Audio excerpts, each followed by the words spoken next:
Okay, good morning, everybody. We're going to get started. Good morning, all. We have a quorum, I'm told. I'm Greg Postman. I'm the vice chair of the RFTA board. I'm just walking. Oh, you're just walking by. Okay, I thought you were coming to give me a sandwich. How nice of her to deliver a sandwich. And so we're going to kick this off with call to order the meeting and a roll call. Nicole. Greg Postman, Here. Tori, In person.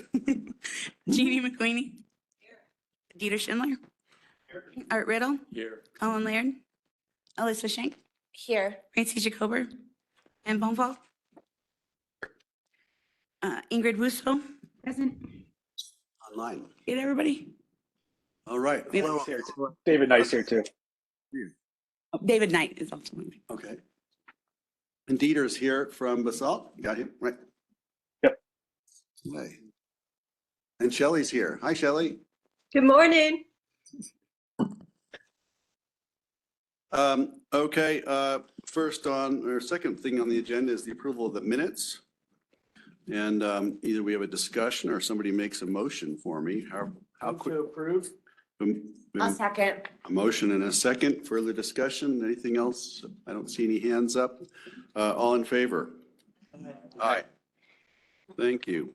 Okay, we're going to go right into public comment. If there's anybody here who would like to make a public comment, raise your hand. I see a couple hands up in the room. I think we generally go 3 minutes. Is that correct? And come on down to the podium. And you in the back, come on up. Rachel, I see you as well. Okay.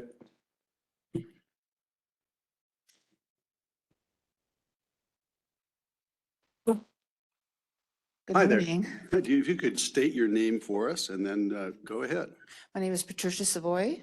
I live at 40 Oak Run here in Carbondale, Colorado for about 35 years. And I am a representative for the local union 1774. And we're just going through the negotiations with RFTA, and we've come to an impasse with agreements. And so we filed a motion to strike with the labor. Go ahead. Good morning, everyone. I want to thank one of my board members who's never spoken in public before That was a great stepping in start. for me because traffic was horrible as usual, and we all know that. My name is Ed Cortez, and I'm president of ATU Local 1774. And unfortunately, in our negotiations on Tuesday, we felt RFTA gave us their last best offer, and we gave them ours, and unfortunately we're at an impasse at this moment. And all I want to say to you all today is that what we're doing is following procedure that have been outlined by the state, and that's for us to file an intent to strike. We have to do this at least 40 days before the end of the contract. Our contract expires. I'm sorry for the sunglasses. Our contract expires on December 31st. So as you know, we really need to move on all this. We are funded by our members and not by the public. So everything we do is outlined as best we can so we can do it economically. So what I have here for you at this point is, in case, I'm sure that RFTA has already informed you of what our intent is. And in case they haven't done that yet, we'd like to give you a copy of the, pass that out to the board members, please. You can just pass them around. Send Yeah, just them pass around. them around, yeah. Right, thanks, Mike. So that you have a copy of what our next steps are. And there's still a lot of time, and there's still going to be a lot to discuss in the next couple of months. So this is, like I said, this is just the beginning, but we felt that, we had to do what we had to do to get our placeholder so that we do the things according to the Department of Labor. So thank you for your time, and see what happens. Thank you. Thanks, Ed. And I forgot your name, but thanks for coming. Trish, thank you. Well done. You can speak publicly anytime. Thank you. I called her a few minutes ago and she was like, what? So anyway, Thank Have a you. good meeting. Thank you. Thank you. Okay, next up, Rachel, come on up.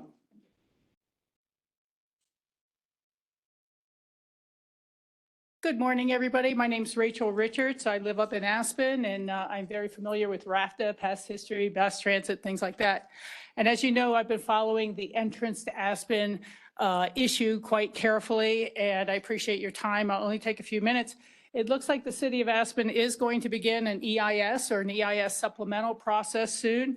I think that's very, very important and an important step forward to try to get some of the last of the Biden federal infrastructure money that was passed November of 2021. The city of Aspen is also planning on a poll of some sort of its residents about the infrastructure related to the entrance. And I wanted to talk just a moment about that. I think it's very important that we poll about the values that we want the problem solved to have, not an infrastructure. Do you prefer alignment here, alignment there, this type of alignment?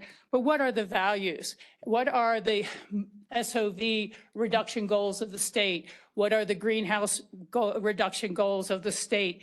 Where we're going to be asking for the money. And I think RFTA is going to play a very key role in that, in polling or hearing from your members, from your taxpayers who pay property tax and sales tax within the community. What do they expect out of RFTA? What do they expect out of the state for the state highway system? So I'm just here to ask you to think about how you can really best represent those people who are on the bus. I saw the traffic coming down here today. We all saw the traffic coming down here today. Is it a realistic goal to continue to manage future traffic growth? Or is it becoming something that's just a side note to accepting an awful lot of traffic in all of our communities, widening our streets, looking at paid parking, all those more difficult choices? So I'm here to promote mobility and thank RFTA for the great job it's done for decades for all of us in reducing traffic growth. Frankly, I think if it weren't for the RTA right now, Aspen would be swimming in cars rather than just paddling in cars. Thank you very much. Appreciate your time. Thanks, Rachel. Rachel, yeah, driving down today, it was pretty eye-opening to see how much traffic there was, and it was stopped pretty much at every step of the way. Okay, we're going to move on to any additions or deletions from the agenda today. There are no changes, Mr. Chairman. Okay, thank you. We're going to go into board comment, and I'm going to need a moment to find my notes, pardon me. Kim sent me some great notes, and I've already lost them, but Tori, you can go first, and I'll try to. I mean, I think everybody's first comment would probably be commendation and some recognition about the EV bus grant that came through recently. And maybe first we could start with a round of applause. But then I'd also invite, if any comment, if Kurt wanted to share any comments about that, that'd be awesome so that we could get some information out to the public. Yeah, Release on it, right? appreciate that. We're very excited. We've been very fortunate this past year, particularly in receiving grants that are going to help us provide the infrastructure and equipment and buses to align with our zero emission transition goals to transition to a zero emission future for RFTA. We received earlier this summer about $33 million to go towards infrastructure improvements in Glenwood Springs to provide facilities to support zero emission vehicles. We just recently received another grant from the state of Colorado for about $15 million to purchase at 100% 10 battery electric buses along with charging equipment for those buses.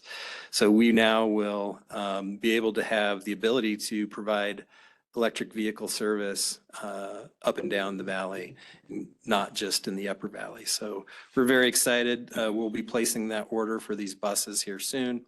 We anticipate a delivery date of 2026. We'll be getting those, the equipment and infrastructure in place in the meantime to be able to support that equipment. So definitely a big shot in the arm in terms of moving us forward towards the goals that we have as an organization. And then quick question for you. Do you envision right now that those buses will be added to the Valley length fleet? That is the plan right now. We'll be able to operate those up and down the valley. Great. Mhm. That's all. Thank you. We have another question. Francie? How much of the charge does it take to go from, for instance, to Aspen? 50% or? Yeah, it'll take, if we were just working off of a single charge, we would not have enough, but we are fortunately in the process right now, I think as you're all aware of, installing an en-route charger at Ruby Park in Aspen. We also, with the project that we have upcoming next year for a West Glenwood Transit Center, that also has funding for an en-route charger. So we'll be able to charge those buses while they're in service to keep them topped off throughout the day. That seems to be the key things. If you can charge on both ends, the efficiency of the bus really shines. Otherwise, it's less efficient than diesel or propane or other. Well, we would just have to swap the buses out during the day, which Right. adds some labor expenses and Right. having to have a larger fleet.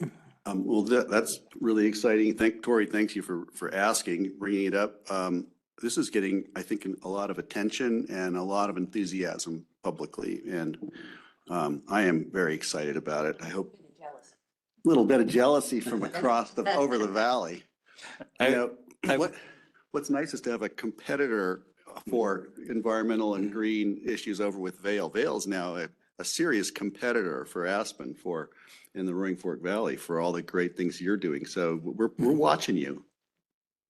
Note as well that the majority of the funds that we received from the state, about 10 million, came from the VW settlement funds. Right. Fantastic. Okay, now for somebody else, Shelley has her hand up. Shelley, thank you. Thanks for that. Go ahead. Hi, good morning, everybody. Sorry, I'm not able to be there today, but I just wanted to announce for anybody that hasn't seen, or you may have already seen, that I am stepping down from the Glenwood Springs City Council effective the middle of October. So just wanted to give the board a heads up that we will need a new chairperson, something to consider. And I will very much miss working with the board, but I do plan to attend the October 10th meeting and chair that meeting, and that will be my last one. But just wanted to let you know. Wow. Thank you, Shelley. That's a surprise, and I hope it's a good surprise for everybody, for you, I mean. And Yeah. we'll see you in October, but thank you for sharing that. Great, thanks. So on the future agenda, we have to figure that out up sooner than we thought. Okay, now for the fun part. This is an opportunity for us, and I don't know if Dan is still in the room. Did he leave? Is he here? He's here. Okay, he's hiding back there. Dan, could you come up? We're not done with you yet. So Dan Blankenship has joined us, and I want to read something that the staff helped me prepare because I couldn't remember all the remarkable things Dan has done in this stellar career at RFTA.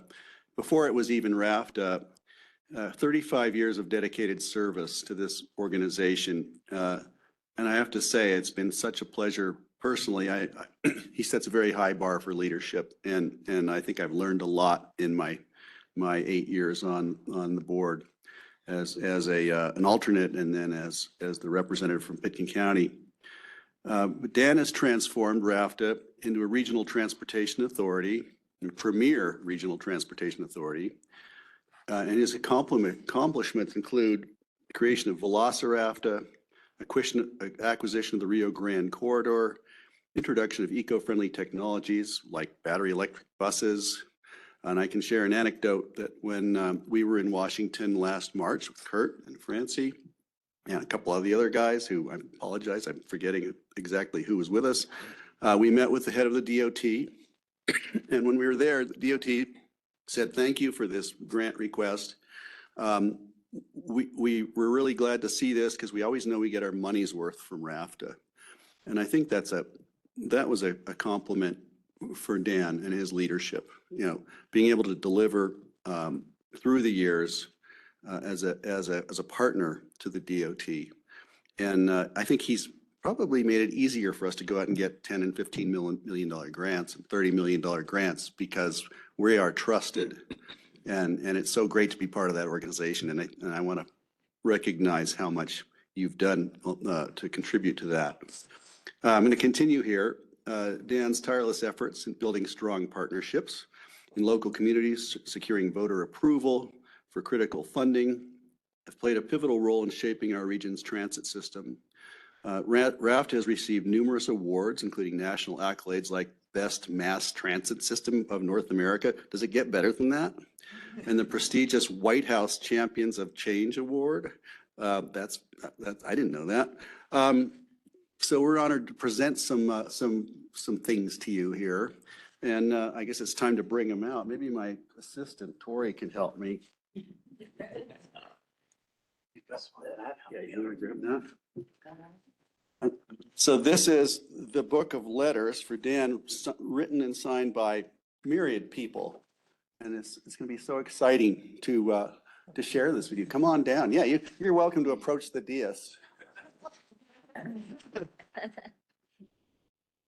Good job, Anna. And we got to pass this around. That book is just a remarkable document. That's so beautiful. That is so. That is incredible. Isn't that a great shot? Right. Yeah, take it. You walk it around. You want to go? I'll pose it around. Let me help you with Bring it around to you. this. Is exciting. And what I really wanted to do is stop talking, open the floor to others. And, just I think Dan's influence will be felt at RFTA for years and years to come. The goodwill he's generated is going to benefit all of us. But I think some of the other board members would like to say something. So raise your hand and we'll just go around if anybody'd like to add something that they haven't already put into his book of love letters. Okay, over here, Art. Well, I'd just like to thank Dan. He's been a great leader, and we're neighbors in Newcastle, so we run into each other every once in a while. But thank you so much in getting to know your wife and son. Has been a real pleasure. Vice versa. Thank you. I was going to say, and down in Newcastle, I can imagine him riding a lawn mower with RFTA colors on it. But I don't know if that's real or not. That's just getting imagine. Oh, okay. Anybody else?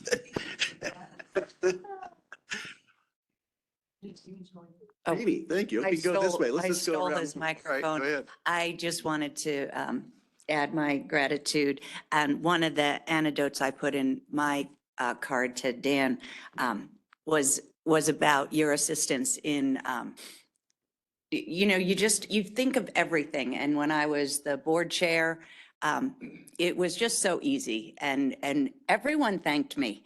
But it was all because of you.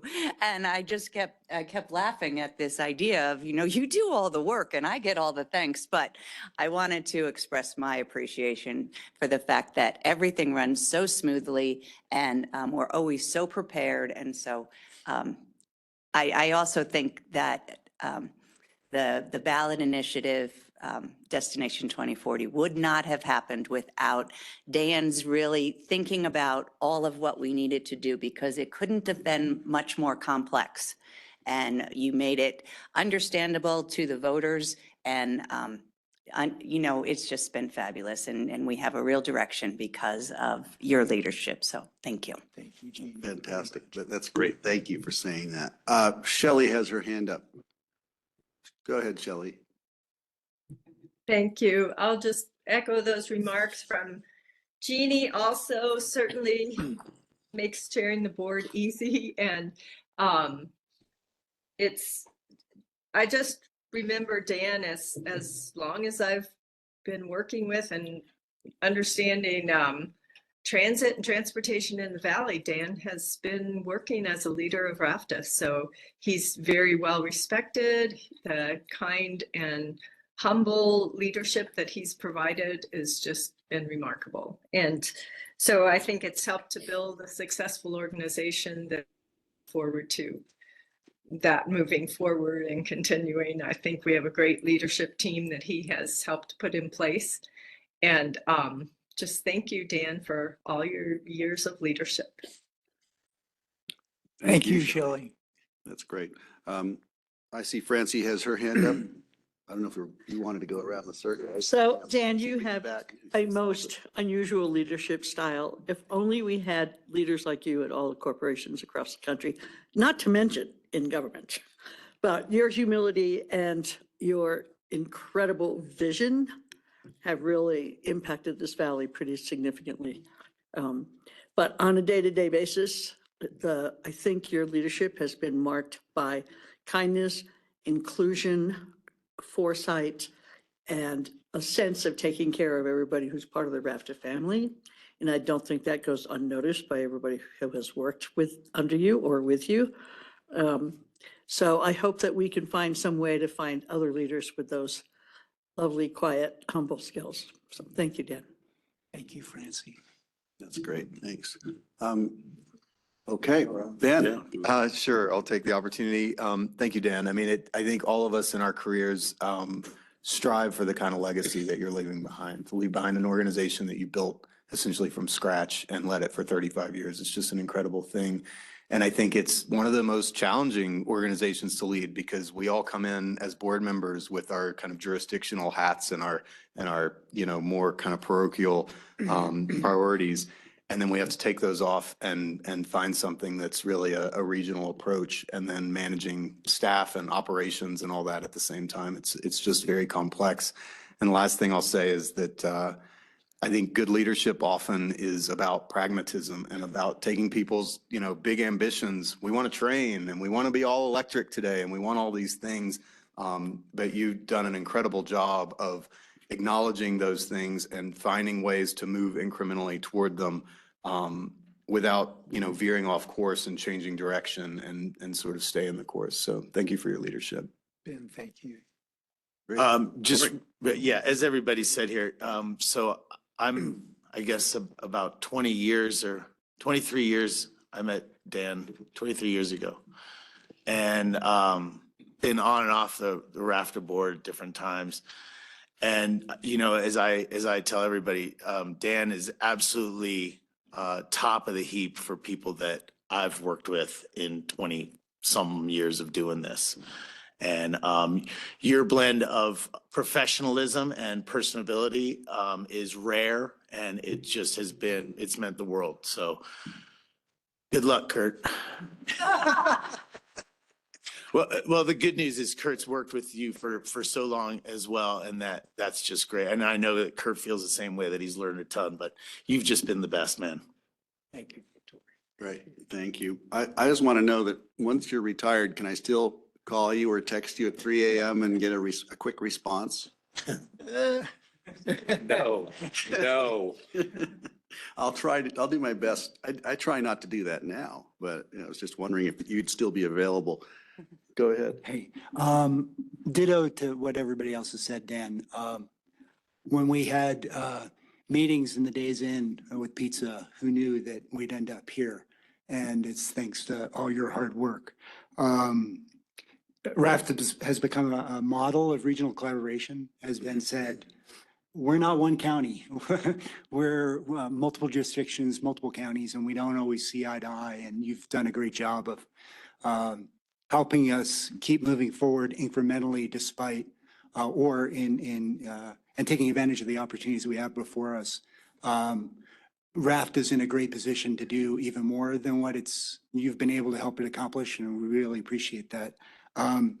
There's that saying that we always stand on the shoulders of giants, and we always think those people are long gone, and you're here. So we get to continue to stand on your shoulders and all the good work that you've done for us. So thank you so much. Let's call it. Dieter just got here, so we're going to sandbag him here now. Okay. So I know that our acquaintance has been brief, but I want to say it's obviously clear, walking into this organization and this chair in particular, that the shadow of your leadership looms large over this organization. It's amazing. And I think it's something that we all would like to try to emulate and enjoy your retirement. Keep going. Let's just keep going here. I mean, I don't know if there's anything left to say. But in all seriousness, I just want to thank you. It's been such an amazing opportunity to sit on this board and get to know you and see your leadership style. I mean, the sophisticated way in which RFTA operates is truly incredible.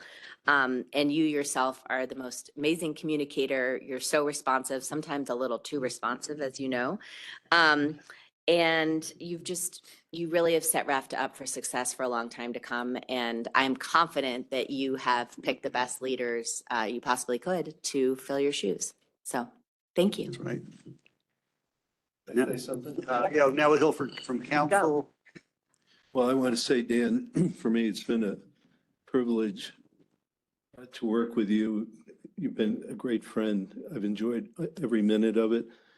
And the special sauce for Dan from the beginning, when he arrived in Aspen, has been integrity. For every minute that we've worked together, in every relationship, every contract we negotiated, every problem we solved, it was integrity that won the day. So appreciate it. And I wasn't invited to send a letter. I'll make it up to you. We'll have an addendum. Now, I'm going to go, before you make a speech of any sort, I just want to, I think I saw a hand in the back room. Ed, would you mind coming up and sharing a little bit? We could go on all day. I'm going to give Ed this, an opportunity. He's been here a long time. Well, your meeting ends at 11, so Yeah, I don't know. Stay here, stay here. My relationship with Dan stretches 16 years. 6 years when I was sitting in one of these chairs as a member of the RFTA Board of Directors. And the last remaining years as a bus operator for RFTA. When the Great Recession hit, lots of us were devastated financially. I was, and then at that time, Dan and his folks said, Ed, come work for us. And till, the recession is over and economically the area is back to normal.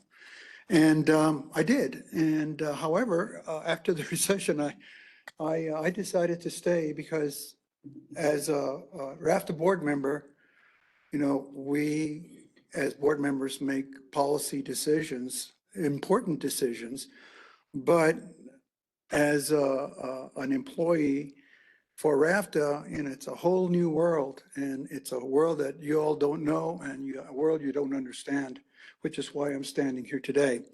Of all the years that I've been with Dan, I have never once seen him get upset, and that's a euphemism, except for one time only in the 16 years.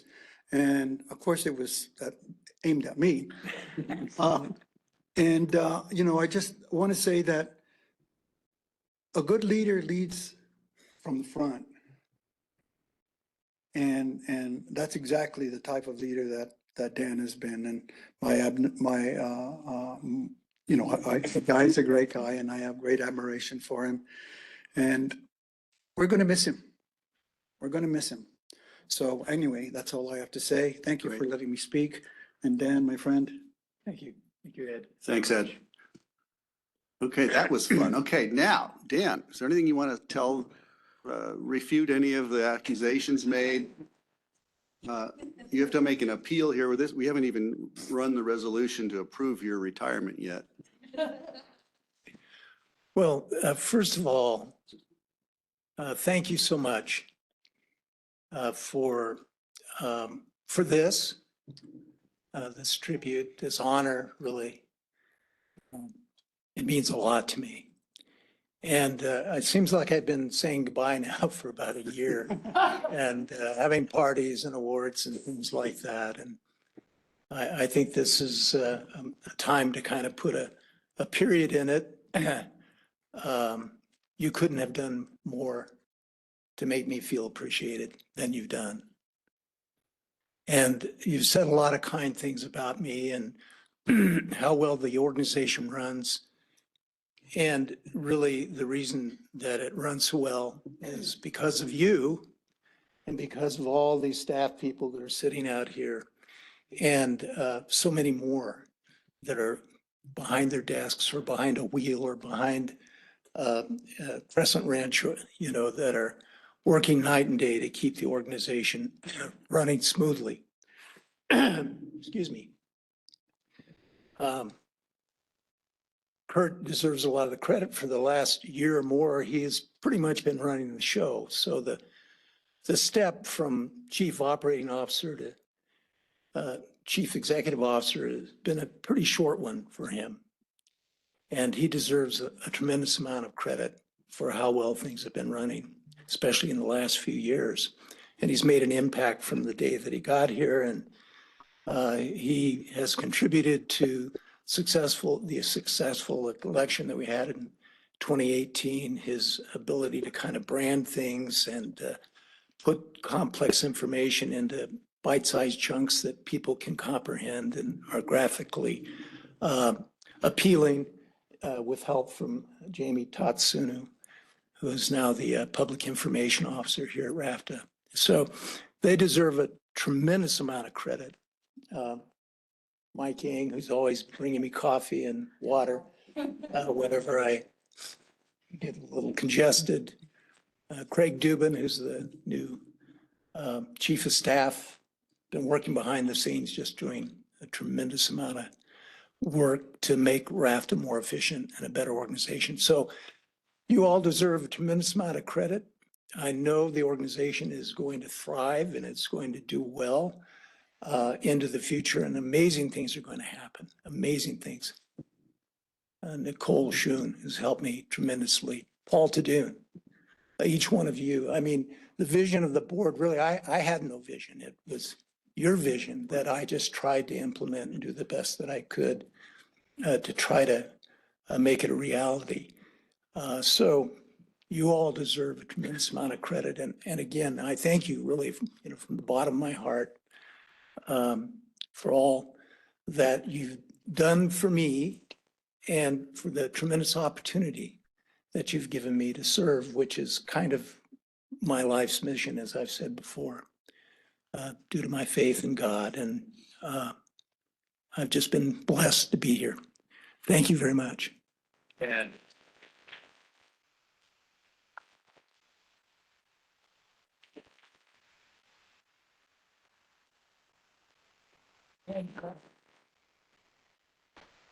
I don't want to forget Mike Yang here. Great, thank you. Thank you all for that. It seems like it always feels like we're cutting it too short, but that was really nice. And I'm glad everyone at the tables had a chance to speak. I'm going to try and get us back on track here. Thanks, Dan. You got us behind now.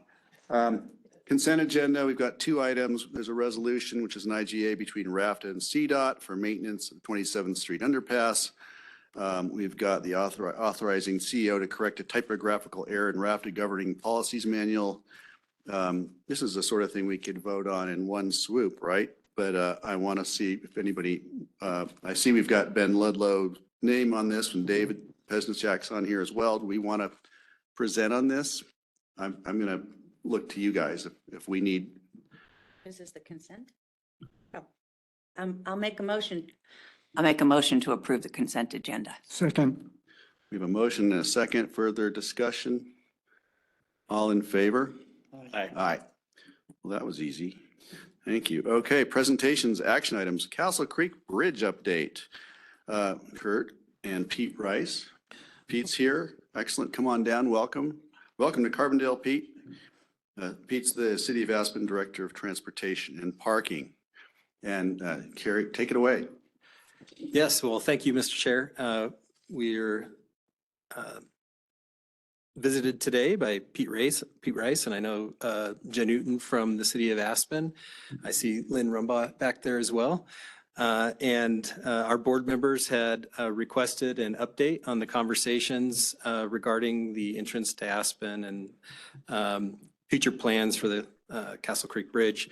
So we've invited these folks here today to provide the board an update. And with that, I'll hand it over to Pete. Okay, thanks, Kurt. Let me get this so that it's actually presenting the slide on your screen. Make sure people online can hear you. Can you hear me pretty well? Yeah. 1 second, please.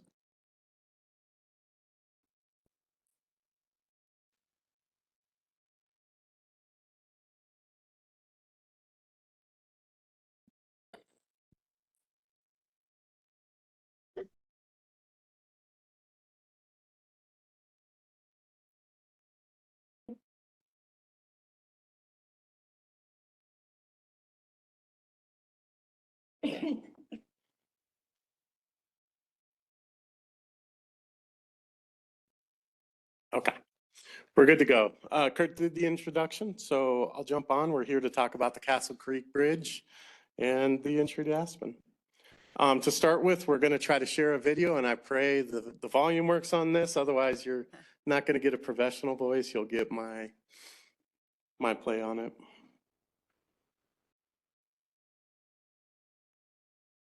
Oh, it's such a great little tune, too.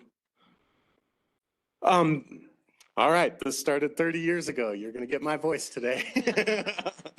And as you can see, you know, the real reason behind this, of course, was congestion and air quality behind this. When they originally did the record of decision, there was it's a federal process that involves public outreach. And we'll go through some of the nuances of some of this. And these are considered the stakeholders with the city of Aspen. It's important to remember through this process that decisions are finalized by the CDOT and the Federal Highway Administration. There was 10 objectives that were developed with our communities. And it's really important to know that when you're doing a record of decision, that the public input does develop these 10 common goals that we just cruised through. And it's really important that you carry that through. If you do a new EIS, that'll be possibly evaluated in this term to see if the community values have changed a little bit. As you can see, this record of decision was really impactful. All the projects, a lot of the RFTA, a lot of those pieces that have been able to improve this system and all the mobility that's in Aspen, that was all derived from this original great thinking from electeds and staff back in the 90s. It's really important to remember that one of the items that was one of the controls, we're going through the preferred alternative and we'll get more into that, but was really traffic vehicles that the community at the time, the value was livable community. And what's really fascinating about this is our vehicle counts going across the bridge are considerably lower than they were in 1994. And in that sense, I think this documents an incredible success. Now, if you look, when people sit down and look at the numbers with me, of course, there's some reasons. You see a drastic jump once the BRT was developed. That dropped traffic considerably down. I show that to everybody that sits with me. And I have them guess, there's a couple instances where you see the needle really move. And the implementation of the BRT was absolutely critical to keep those vehicle counts down at what they are today. So we can get more into the record of decision. It crosses Meralt space. As you can see, it kind of swings about 200 feet from the roundabout. The record of decision intention was 2 general travel lanes with a light rail. During an MOU that was decided in some of the appendixes that temporarily bus transit could be placed. And so you'd have 2 general vehicles, 2 bus lanes as shown right there. And we show the space over to the left there that does have the light rail. In this case, you can see we give back open space. And there we have a lot of cars and stuff running, animated. But essentially, that's the corridor that was decided with the preferred alternative.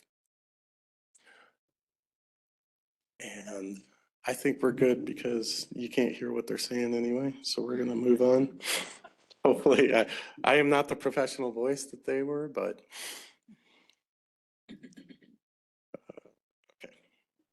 So I kind of went through a lot of this. For this group, it's really important to remember that this is a state-owned federal decision process through the record of decision. We are all stakeholders here. The groups will become stakeholders. Was initiated in 1994 for the reasons that we said. It is important to remember that if you go through an alternate process in the EIS, that the ultimate decision makers in that process are going to be FHWA and CDOT. Generally and historically, they listen to the communities pretty closely, but it also has to function as a highway, a bridge. So in council in the past year and a half, we started kind of an outreach campaign to inform people on the record of decision and what is the preferred alternative. I think all of you have kind of seen that presentation at this point. And this is the baseline. So council wanted to look at a couple alternatives to see if it was viable. And the baseline is still the preferred alternative. And this is what that looks like. And it's important you saw the video. The traffic light is moved from Cemetery over to 7th Street. That would be required. We still have to warrant it, but we're showing it as a signal because I'm sure it's warranted. You can see the bridge is longer than the Castle Creek Bridge by about 125 feet. The cut and cover is shown currently there at about 400 feet. Due to codes, that's as this design developed, that's gonna have probably a different look, but that's getting into the weeds a little bit. It does need to be there. And the other big piece is, of course, the open space over between Cemetery Lane and I guess you could say the cutoff for the roadway is returned back to native conditions. This is kind of what it looks like in real time of what it would, how it impacts those neighborhoods.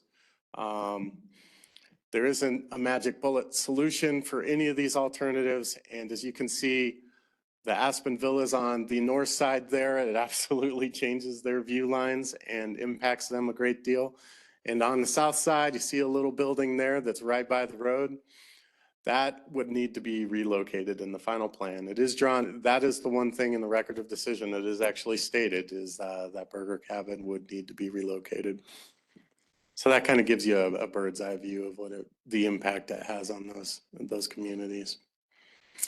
It's important to remember in 96, there was land swaps and the roadway itself for the preferred alternative is 5.4 acres that's really needed for the transit and the bus and the allocated.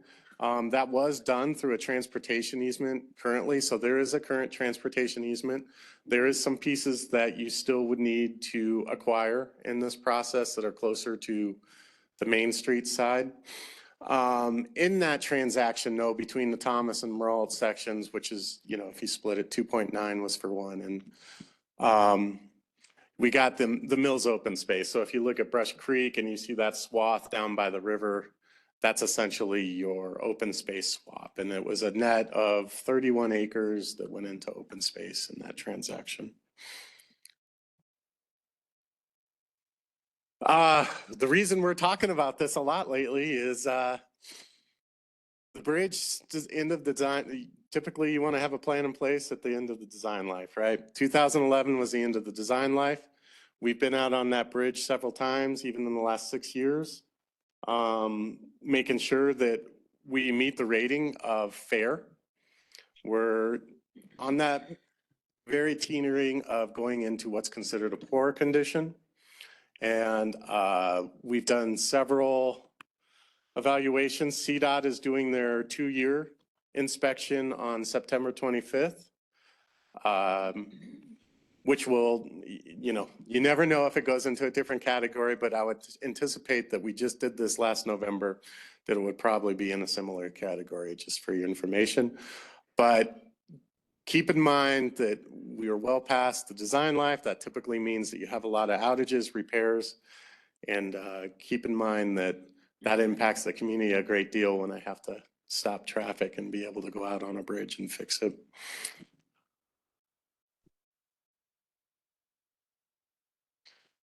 The other alternatives that were presented to council for information and decision-making, this is what's kind of, I'm not going to go through them all, but I'm going to give you a sense of what they looked at.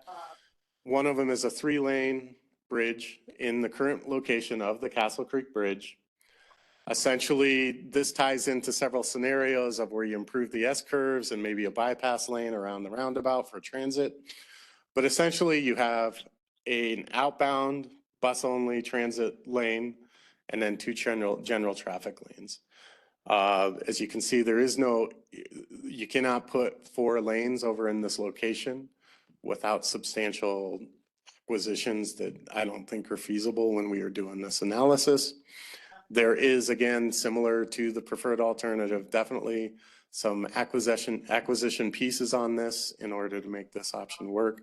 I'm going to keep this pretty high level and not get into all the details, but no, this is one alternative that was expressed, that had interest expressed by our council. The second one that is being evaluated internally by the city of Aspen is what's commonly referred to the split shot. And most of you know the split shot inbound comes in on the more or less preferred alternative alignment. The outbound takes the S-curves in the existing Castle Creek Bridge alignment. We do anticipate that you would need to relocate the stop, or you'd have to add a stop signal in this location. But you would kind of follow the same patterns as the preferred alternative as far as length of bridge, and, you know, things like that.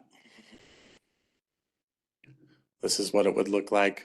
As you can see, it's much narrower and a little bit less impactful. Just keep in mind that when the purpose of this was to give council an idea of what these alternatives, how they would rate when you're in an EIS situation, to give them kind of a heads up of, you know, how this process would play out if you were to do a supplemental or an environmental impact statement. And so to do that, we kind of analyzed some improvements along the 3-lane bridge shifted, which would include the bypass lane that you see there, and then substantial improvements to the S-curves. So when we were doing the scoring, and this is what it would look like as an EIS, most likely. How are you?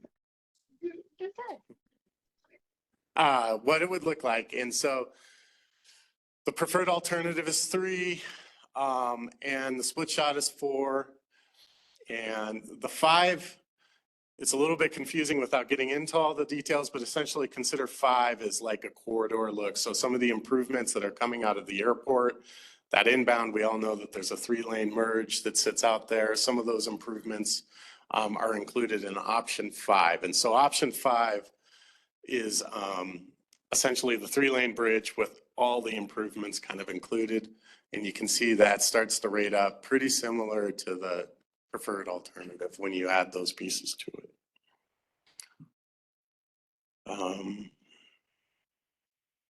I think this is, I'm handing it over now. Thank you. Hi, everyone. I'm Jen Uten. I'm a project manager in the city manager's office in Aspen. Just wanted to talk a little bit about some of the other things that we've done. We have sent a couple of letters to CDOT. The most recent response that we received from CDOT was in June. And I won't read this whole slide to you, but one of the big takeaways is that there's not a way for the city itself to exit the record of decision because we were a cooperating agency, as was RFTA and the BOCC. So even if the city were to self-fund the bridge, that rod would still stay in place. And so we presented that information as part of all of these studies and feasibility studies that we've presented to City Council.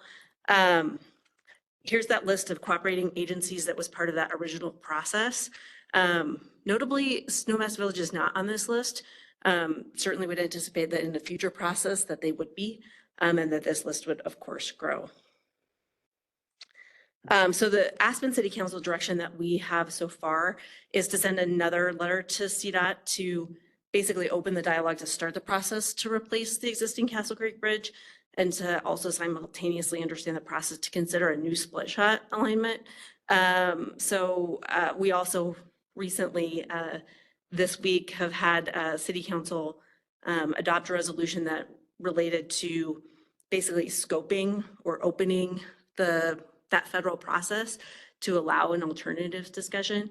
And then also do some polling with the community to understand community sentiment ahead of the 2025 municipal election. You may have seen the city council consider a couple of times whether or not to set a question in this November ballot related to use of the open space. There is an approval to use the open space through Merle for the 2 lanes of general purpose traffic and the light rail, but not for the interim solution where there's a bus lane in either direction through Merle. And with that, I'm going to hand it over to Kurt.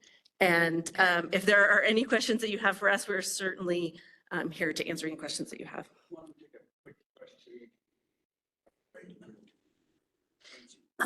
When I read the packet that you gave the BOCC recently, which was rather robust, it did say that interim bus lanes were part of the original plan, and I'm wondering why that is no longer acceptable without a public vote. So, I mean, it was part of the record of decision. The vote that happened in the late 90s allowed for the use of the Merle open space for the one general purpose lane in each direction and the light rail. And so we did transfer an easement, a transportation easement to CDOT, but it was very specifically that language. And so it doesn't allow for the use of the bus lanes. And the city attorney has said because of a charter requirement that we have at the city of Aspen, that we would have to seek voter approval for the use of the bus lanes. Isn't there a sentence in there, though, that says it could be used in the interim for bus lanes? Not in the vote. It's a charter requirement for the city of Aspen to use open space. And so the vote that happened was very specific to just the light rail, not bus rapid transit lanes, essentially. You are correct that it does say in the record of decision that the bus lanes are, but it's a local ordinance that controls some of that. Okay, thank you.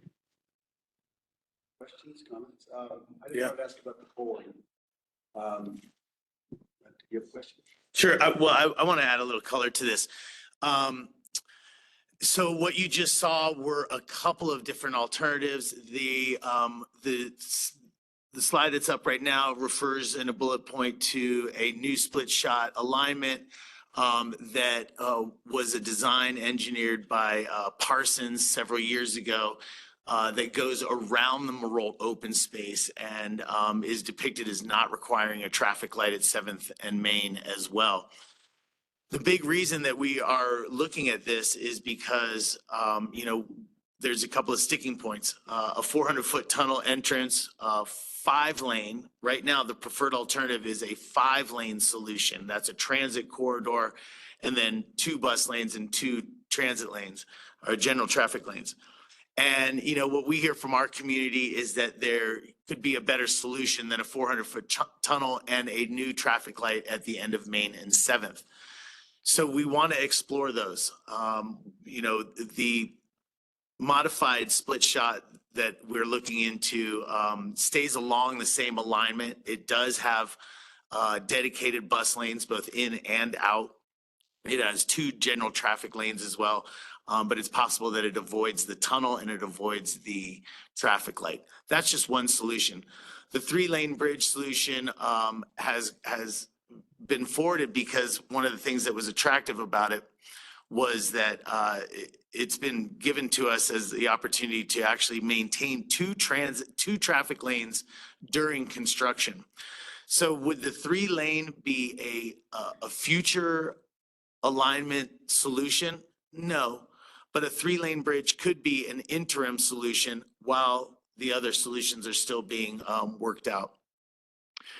All of this is just to say that, you know, it's a complicated process that goes through both CDOT regulation, federal highway regulation and the like, but also a community lens. And that's what we're trying to do. You know, I'm really happy that we are having these conversations again, and it feels like we have conversations going on with intent to do something that is an improvement in that 1/3 of a mile, right? When we talk about this right now, this is not regional planning. This is not about what's happening even at the airport, where we see a bottleneck of 2 lanes coming into one. This is simply talking about the roundabout to Main Street, 1/3 of a mile. So I'm glad that we're having these community conversations. Hopefully we are going to get to something that serves our community better. And, you know, depending on who you ask, it depends on what they think that is. Greg, you were just about to ask about polling. And so I really like what Rachel said in her comments about values-based polling. You know, I as well am staying very neutral as I can be about what my preference is and really listening to the community about what their preference is.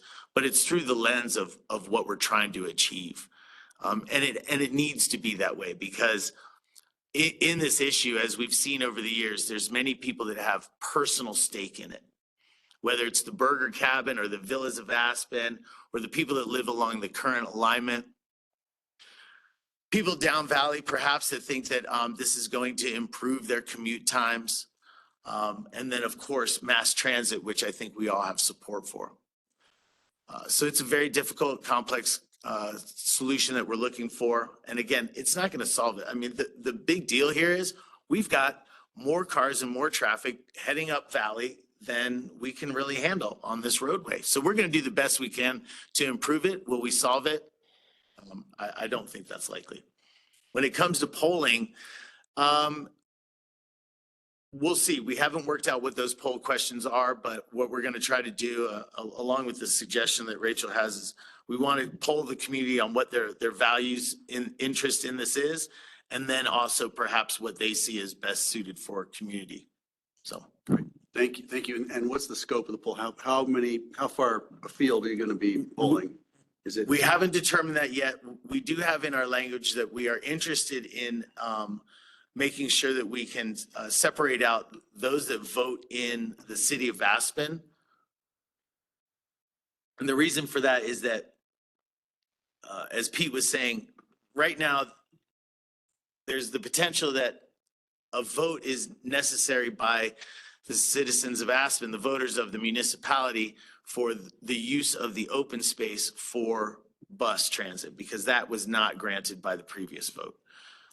So depending on who you ask whether that's necessary or not, or when it might be necessary, is a different question. But so there's a possibility in this poll to have polling that is specific to Aspen voters, as well as taking the temperature of other entities down the valley.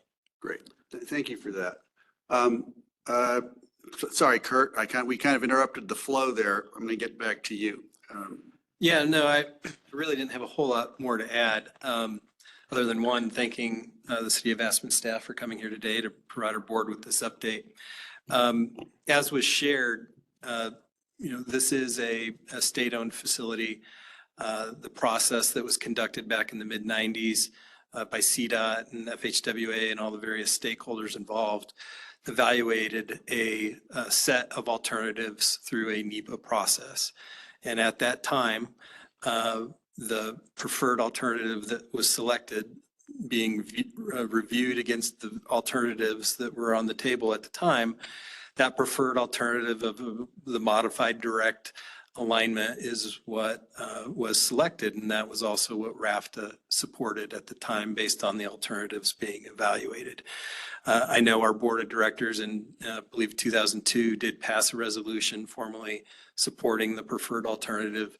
And I think to this point, looking at the alternatives that were reviewed during a NEPA process, that would likely still be the preferred alternative to RAFTA as well. If the state and FHWA do decide to reopen the EIS and do a supplemental or another measure, there may be a new set of alternatives that were shared today that would be reviewed during that NEPA process. And at this point in time, it would be premature for us to really know which alternative would best align with RAFTA's mission. So I think we'd be very eager to obviously be involved in that process if that were to come to fruition, which looks like it might be coming our way. And we will definitely be very engaged stakeholder in that process. Right. Well put. Thank you. Any questions for Kurt? Or we could spend another day on this one as well. So I do want to keep us moving, but I don't see hands up. I'm going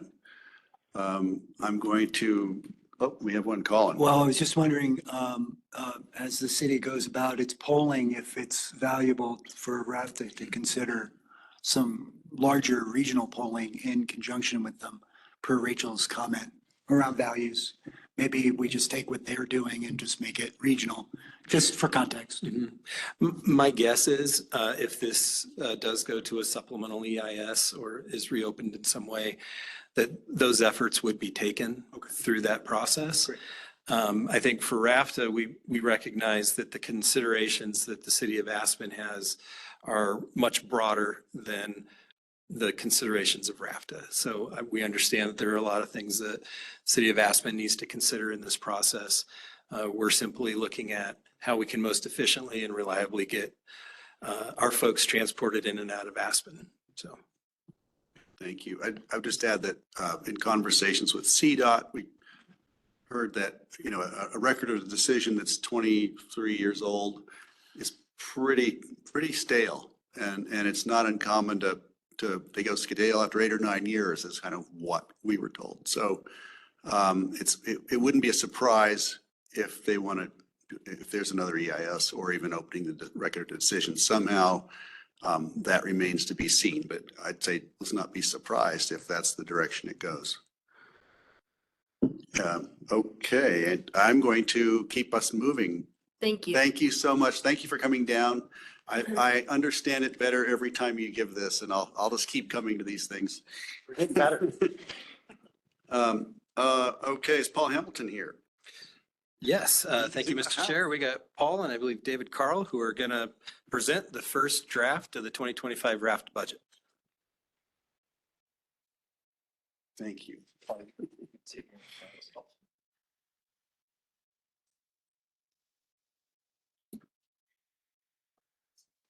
We're going to excuse Francie has another meeting to go to, and but thanks for being here. And we'll carry on in your absence. Mr. Chair and members of the board, it's great to be here and to present the first draft of RAFTA's 2025 budget. This will be the first of several meetings over the next couple of months. So happy to present this first draft. On the agenda that we have for today follows what we have in the board packet. We'll try to provide a high-level overview, not get into, try to hit the high points that is in the board packet. So what we hope to, the summary, the agenda for today that we hope to hit is to talk about our transit services, our challenges, issues, opportunities, provide a financial overview, containing both revenue, expenditures, staffing, talk about our major goals and fund balance, and then have an opportunity for questions as well. But please let me know if you have any questions as we go through the presentation as well. So for the first agenda item, I'd like to turn it over to David so we can talk about the transit services that we have in our first draft of the budget. Great. Thank you, Paul. As we've gone through in August, we talked about we usually use our current 2024 plan as our baseline as we start to overview what we're looking at to do for 2025. So one of the things, probably the number one thing is bus drivers. So where we're at currently today, if we just look at today compared to a year ago, we're 21 full-time bus drivers ahead of last year. So in our 2024 plan itself, we actually reduced some of our services during the winter, primarily our BRT.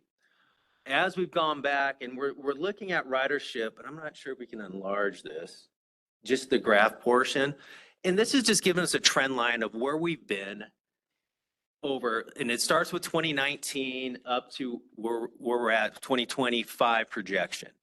So one of the things I would say is we get back into 21 with the reduced seating capacity and a lot of backup buses. As we get into 2022 as a year, our seat restrictions was set aside about halfway through the year. So we saw that biggest jump in 22. As we're going forward, overall, if we look at currently this year through July, year over year, we're up about 6% on ridership across all routes. Now, the projection in there right now is about 4%, and then just about 2%. But one of the good things, it's been that magical 5 million rider to get past. So right now, there's a good chance we'll pass that in 24, but we're definitely projecting to get past that in 25. Now, as we go through some of the services we're looking to add with the additional bus drivers going into the year, and we do want to shout out to Ian Adams and his team on just getting to that point. Once we got past the COVID, that was a big struggle, was bus drivers. And we've seen a big growth in a steady number that kind of keeps us at our baseline. Like we said, we're out 21 up. As we look at just another going through on the transit service hours, looking back from 2019 up to 2025, and we kind of had that sort of blip up in 2021. That was with a lot of backup. One of the nice things, if we go back to 2022 and compare it to 2025, our ridership has gone up. RAFTA's ridership's gone up 20% when our hours to provide that service has gone up 5%. So that's been one of the nice things as we go in. Same thing on transit service miles. Just looking at the history, where we've gone. Again, 2022 to 25, we're up 20% on ridership and roughly about the same, about 2-3% when we compare it back to the actual miles we had to drive to maintain a certain amount of ridership. Any questions on this piece? Otherwise, Paul's miles increase? Sorry, I didn't hear that last bit. Yeah, just the miles increase. If you kind of look at what that 2022 portion to our 2025 and just the mile side, it went up less than 2%. And so one of our things is how can we be the most efficient on driving and increasing our ridership as we're trying to maintain our hours and miles. Right. Magic. Dan Blankenship. I just have to ask, if we've increased ridership, but we haven't increased hours or miles, is that just more people on every bus? It is. If you really go back to 22, halfway through the year, we used to have that seating capacity. So when you looked at that 21, we saw the really high spike of hours and miles. We had to run backup buses. At that point, we had like 10 people on a bus. Okay. So that was big, but we really kind of looked at 22 in that movement forward. And like we're saying, there's a good chance we'll hit 5 million riders this year, but we're definitely projecting to get past that point in 2025. Thanks.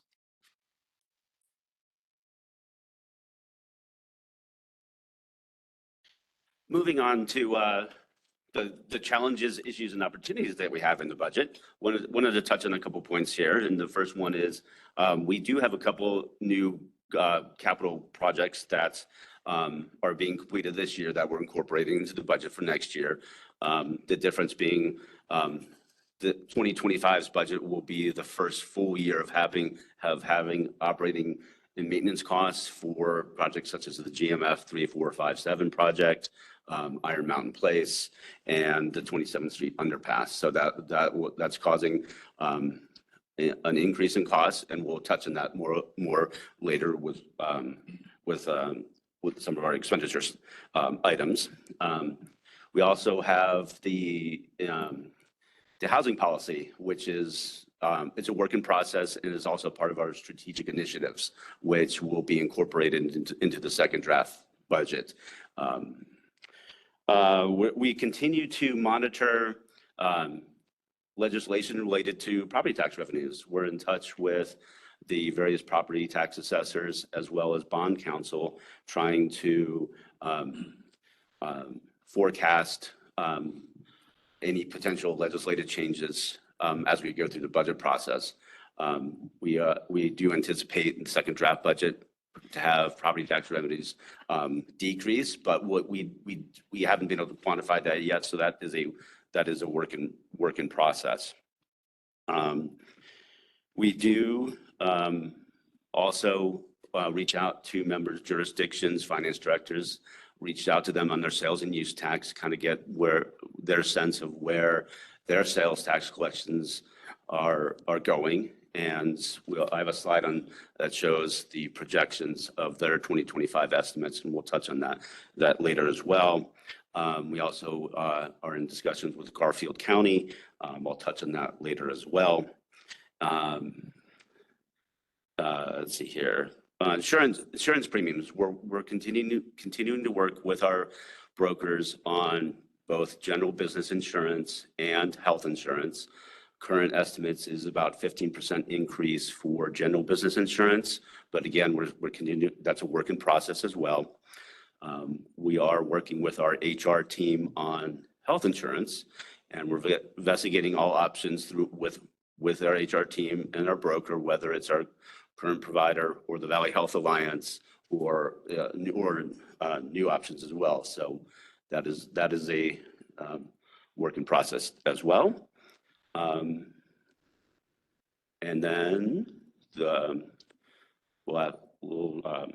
we'll also have to include the collective bargaining agreement, which are in negotiations. So just from an overall high points, looking at this first draft, right now our net revenues is $10 million. The interesting point on this is before all the strategic initiatives, going through our on the RFTA budget process, we'll go through and get our first draft budget to see what's available for the strategic initiatives. So if you kind of go through there, one of the things is that the committee received about 100 strategic initiatives that has one-time costs of $95 million and ongoing costs of $6.3 million. So obviously we have net revenue of $10 million and over $100 million of strategic initiatives that are pretty much well thought out and would add value to RFTA. Now the goal is, what can the strategic initiative committee approve and present into the second draft? And that's kind of where we're at this point. We're happy to see the 10 million, but there is a lot of work and anticipation to incorporate moving forward.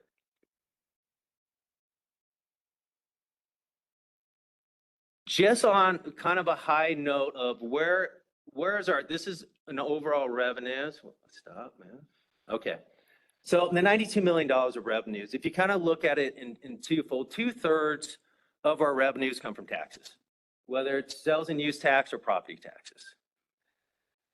Going through, so service contracts, 20% operated by 5. If you look historically, this has been about the same pattern since about 2023. The one thing that obviously investment income is probably the only one that's really sort of filtered down. We benefited from RFTA with having some surplus of funds for investment income. We do take a very kind of conservative approach on that as we go forward. Likewise, when we start to look at where does RFTA's expenditures go, so the first draft itself doesn't include a lot of capital outlay. A lot of that stuff's gonna be incorporated in the second draft with strategic initiatives. So we're looking about 50% transit, 25% admin. There is 4% in capital outlay. That's things that are known at this point. We have a slide on that. We'll touch base on it. Any questions just on a little bit of the high level, kind of where we're at this point in the first draft? We're going to jump a little more in detail. Paul's going to jump into more of the financial overview and some of the revenues. Keep going. Okay. I'd like the chart on this page that we have up on the screen. It's an overview of what David just presented, but it really just kind of shows the first draft budget by the fund level. The top row has our budgeted fund balance by fund, and each column, excuse me, each column is each RFTA's funds. And the top section is the revenues, the middle section is the expenses, and going down to the bottom, you see the other financing sources and uses, and you get to the fund balance. So it kind of gets into it shows really the detail. And you can see the draft budget has the 92 million for total revenues in the and the total expenditures of almost 82 million for the change in fund balance of 10. So just that's the kind of the details on that. Get to the next slide. This kind of just shows the pie chart of RFTA's revenues. It shows that, like David said, the 67% of RFTA's revenues come from sales and use taxes and property taxes. This slide does show the 5-year history of RFTA's revenues going back to 2019. And right now, there is a 2% increase in sales taxes budgeted in the first draft of the budget over the 2024 forecast. I think one thing I wanted to note on this chart here was you see in the green section of each of the bar charts, that is the capital grants. And you'll see that like 2023, 2024 has the big amount of the capital grants. And that's mainly in regard to the projects that we have going on. And right now, we don't have any capital grants budget in the first draft of the budget. And that kind of goes to the bullet point where the future capital projects, some of the GMF phase of 6A, those projects are currently not in the budget, nor is the associated grant revenue at this time. One item before you go back up, David, I did want to touch on one component of this here, and this is the local government contributions. I did want to highlight one item from the board packet, and that's in relation to the Garfield County component.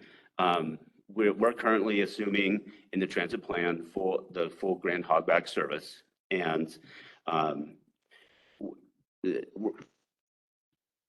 we're assuming no changes in the Grand Hogback service. And we have been in RFTA and the county have been in contact regarding regarding the change in regarding their contribution, excuse me. So RFTA is experiencing rising costs in service, and we're seeking an increase in their contribution. However, we wanted to bring to the board's attention that the current indications from county staff do reflect possible constraints in that funding. Thanks, Paul. I just wanted to share a little bit more. So typically at this stage of the budget process, we have a preliminary cost estimate for the services that we provide and we share with Garfield County and also the city of Rifle. And we've been in communication with them, and typically during this process, we share, hey, what are the costs for the hogback and for the next subsequent year? And we also, and I think the county requests that we submit a formal funding request to the Board of County Commissioners. Right now, that's set for October 22nd, that RFTA will present its funding request for 25. But as the county staff has shared with us, right now, they've been, based on their estimates for next year, they're looking at revenues being constrained based on what their economic indicators are. And so they've been tasked to what they've shared with us is they're looking to reduce their funding by about 10% at this stage of the game. So that's something that we're going to have ongoing discussions with them as to just understand what their ability to provide funding. And 10% of, like in 2024, the Garfield County contributed $605,000. And so it would be 10% of that, which would come out to be just under 500, less than 550. So that's something that we wanted to bring to the board's attention. And typically, besides Garfield County, the city of Rifle, they contributed $40,000 to help fund the hogback service. And I think that's the part that we're also going to, we've reached out to them and shared our cost estimates and work with them through their budget process of what they could fund. And so the reason why we bring this up is in the event that they're unable to, if they're unable to provide the funding necessary, that would require RFTA to consider filling the gap or possibly looking into potential service modifications, and if that's what is needed to balance that. And I think that so that's a topic that we will continue working with them, and we'll update on our end. But that October 22nd meeting will happen after RFTA's October board meeting, which we present the second draft. So it wouldn't be until November, the third draft of our budget to reflect what direction we're going. Just want to lay that out there to keep the board informed. Do you have any comments or questions? If I could add, Mike, that at this point in time, there's no indication that Garfield County would be contributing more than they did last year of the 605,000. If anything, it's likely going to be less. That's creating a larger gap between the expense to provide that service between Newcastle and Rifle for the hogback, which is approximately $900,000. So there could be a sizable gap. And I think the board and staff would need to have discussions regarding how we plan to proceed with that, whether RFTA would help with that funding gap or if we would need to make service reductions. Thank you. I mean, Greg, I know we don't want to dive deep on that now, but I want to just understand when we will, because I do think that that's a really important conversation, and it's sort of a philosophical thing on one level. You know, what sort of service do we provide outside our member jurisdictions? And it's a very pragmatic thing, because we all know that as much as we might like those jurisdictions to join and get full service, us sort of reducing service adds to the overall congestion and challenges. But it also, if we don't, if we continue to sort of provide a free ride, I'm not sure what incentive there is to eventually join and that sort of thing. So I think it's a pretty important conversation. It is, and I think it's one that we probably should start thinking about having now. As I said, there is really no indication that the funding levels from Garfield County will increase. They're likely going to decrease. So at this point, we are anticipating that there will be a sizable funding gap to provide the current levels of service. I mean, I have a hard time with that. I have a hard time, I think most of us probably do, justifying, subsidizing almost 50% of the cost to jurisdictions that haven't put it to a vote in 20 years, whether they want the service. So I feel like those conversations are long overdue, but I don't know that it's in our best interest to continue if the county and the municipalities are decreasing their contributions for us to maintain the same service level. It seems like service levels would have to decrease. Worthwhile conversation. Just to add to the conversation, RFTA does receive some state funding to help fund that portion. That's good to know. That portion of the service. I think we have about $200,000 from CDOT Faster grants, and then also fair revenue that helps. I think so. It's not necessarily 50, but it's just wanted to share those Thank you. That's good additional to know. funding sources. Go ahead, Tori. What does their funding contribution hinge on? When is that decision made? And is there anything that we should be doing to engage the conversation on the county level to talk about our partnership and working together? So as working through the Garfield County staff, RFTA has submitted a formal letter of request to the staff as of last week. That was the requested deadline. And I know that they've indicated that the October 22nd Board of County Commissioners is based on their schedule. That's when they're inviting RFTA to present the request for funding. And so between now and then, I'm not sure if there's additional opportunities to work with their board necessarily, but with the staff level, we could continue discussions with them about strategies and talking to them about it. But I'm not sure if there's anything else to add. Yeah, at this point, we have submitted our formal request. We have asked, we've conveyed to them what the full expense of the services. We've shown what those contributions that we'd be able to make through grant funds and fair revenue would be. So we have asked for the full amount from the county to provide that service level between Newcastle and Rifle, which is significantly more than what they contributed last year or have historically contributed to the service. What we've received in response is that they're anticipating a 10% reduction from what they've provided in the past. So at this point, the way they're presenting it is this is somewhat treated like an annual grant program by the county, that we make the request to the county for these funds and then they consider it each year. And what we've heard so far is that because of reduced revenues that the county is seeing countywide, that they're anticipating a 10% reduction. So further engagement with the county in terms of how we can continue those conversations at a staff level. But I think at this point, it's waiting upon that October 22nd discussion with the county commissioners. Great, thanks. Art. Part of the reason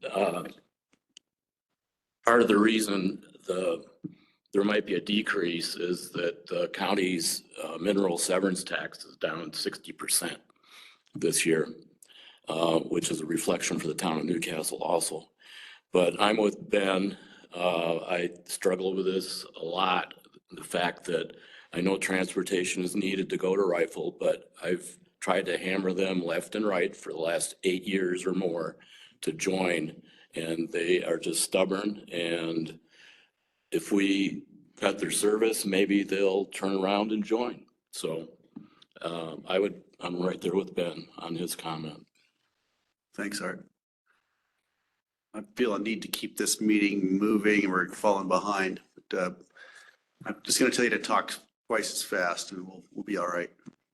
Can I just make one more comment? I think with respect to the sales tax, I think this is a transition back to the presentation, but Paul did indicate the 2% preliminary estimate for next year. That's less than what we're experiencing this year in terms of budget actual. So the indicator is like the growth is occurring, but it's slowing down. So that's where we are. Just wanted to share that perspective. Right. Thanks, Michael. And I think that's a good transition to the next slide here. I mentioned this before, but this is what the information I gleaned from the various member jurisdiction finance departments, with one exception. I apologize for this. Snowmass Village should be 3%, not 0%. So that's an error on my part. But anyway, this just shows that the percentage increase of the 2025 estimates over 2024 forecast. So, and that's all I had there. Nice to leave us on a bit of good news. Thanks. So you know how accountants work. We're like sometimes the doomsday people. Like, hey, we're not getting enough revenues and we're spending too much. So going down here just on that. So we're looking at a 2% increase on the revenue side. On the flip side, our operating expenses are, probably go up about 5%. So we're starting to see that little push. And granted, as accountants too, we're very conservative. So this one thing, as we look at some of this, this first draft, we talked about strategic initiatives have not been incorporated. So you'll see kind of a few of those, and we'll see more of the whole framework as we get into the second draft. Capital expenditures, we really, in this, as Mr. David Pezinchak presented the FLMM, which includes WeCycle last month, those costs for the FLMM grant as well as WeCycle's costs going into 2025 have been incorporated into this draft. And then typically we have sort of our ongoing engine transmission rebuilds that we have a schedule for, and some IT replacements that we usually budget at this time. One thing to note as we get to the public hearing in the supplemental budget resolution is to satisfy the 2025 WeCycle plan, build to implement it. There is a request for $384,000 deposit to move forward with that this year. So some of these numbers on here, when we talk about the WeCycle capital, it kind of filters in two, because some of the FLMM grant amounts includes jurisdictions' requests for some of their capital contributions. So we'll see that. And we heard the speed, so we're speeding it up. Staffing. The actual assumes that there's actually 397 full-time equivalents in this draft. So the biggest change between 2025 and 2024 at this point, it's going to be our full-time. We had 176 full-time drivers, including the 24, with adding in the additional service where we're at today. Really on the BRT side, we have 182 full-time. So, and just some context on that, a lot during the winter service, we usually need about 190 plus. So that 182 is kind of a full year sort of average. Well, for the major goals section, I think we've touched on this. With the first, as David just mentioned, with the first two bullet points, those are included in the current draft of the 2025 budget. The second two items, the ERP implementation and the housing, those are part of the strategic initiatives which we'll be looking at into the second draft budgets going forward. You can scroll to the next slide for me, David. The last topic from our agenda is fund balance. Just kind of want to touch on this, and two out of the biggest components of the fund balance, I just want to share that is committed capital, which those are funds that have been constrained for specific purposes by the board. So those are, that represents about 70% of our fund balance. Noting just the change from 2023 to 2024, just wanted a couple comments on those topics, on the change there. In 2023, that was the year which we used up the last of our bond proceeds. So we had a capital projects fund. Those funds were used up in 2023. We didn't have any, use any bond proceeds in 2024. So we used savings and general fund money for capital projects. So that's kind of the change there as well. Next step for the second draft, what we're going to do is refine a lot of these items that we've been talking about, refine our revenues, our property tax revenues, our sales tax revenues, refine our insurance, get better, fine tune our numbers, if you will, and as well as prioritizing our strategic initiatives, incorporate the approved strategic initiatives into the second draft of the budget. So that's great. Thank you. That's all I have, and I would like to see if there's any questions. A nice introduction to kick off budget season. Let us on gently. Thank you very much. I'm going to keep us moving. So Dave, you're on deck. Thanks, guys. Every time you do it, it gets clearer.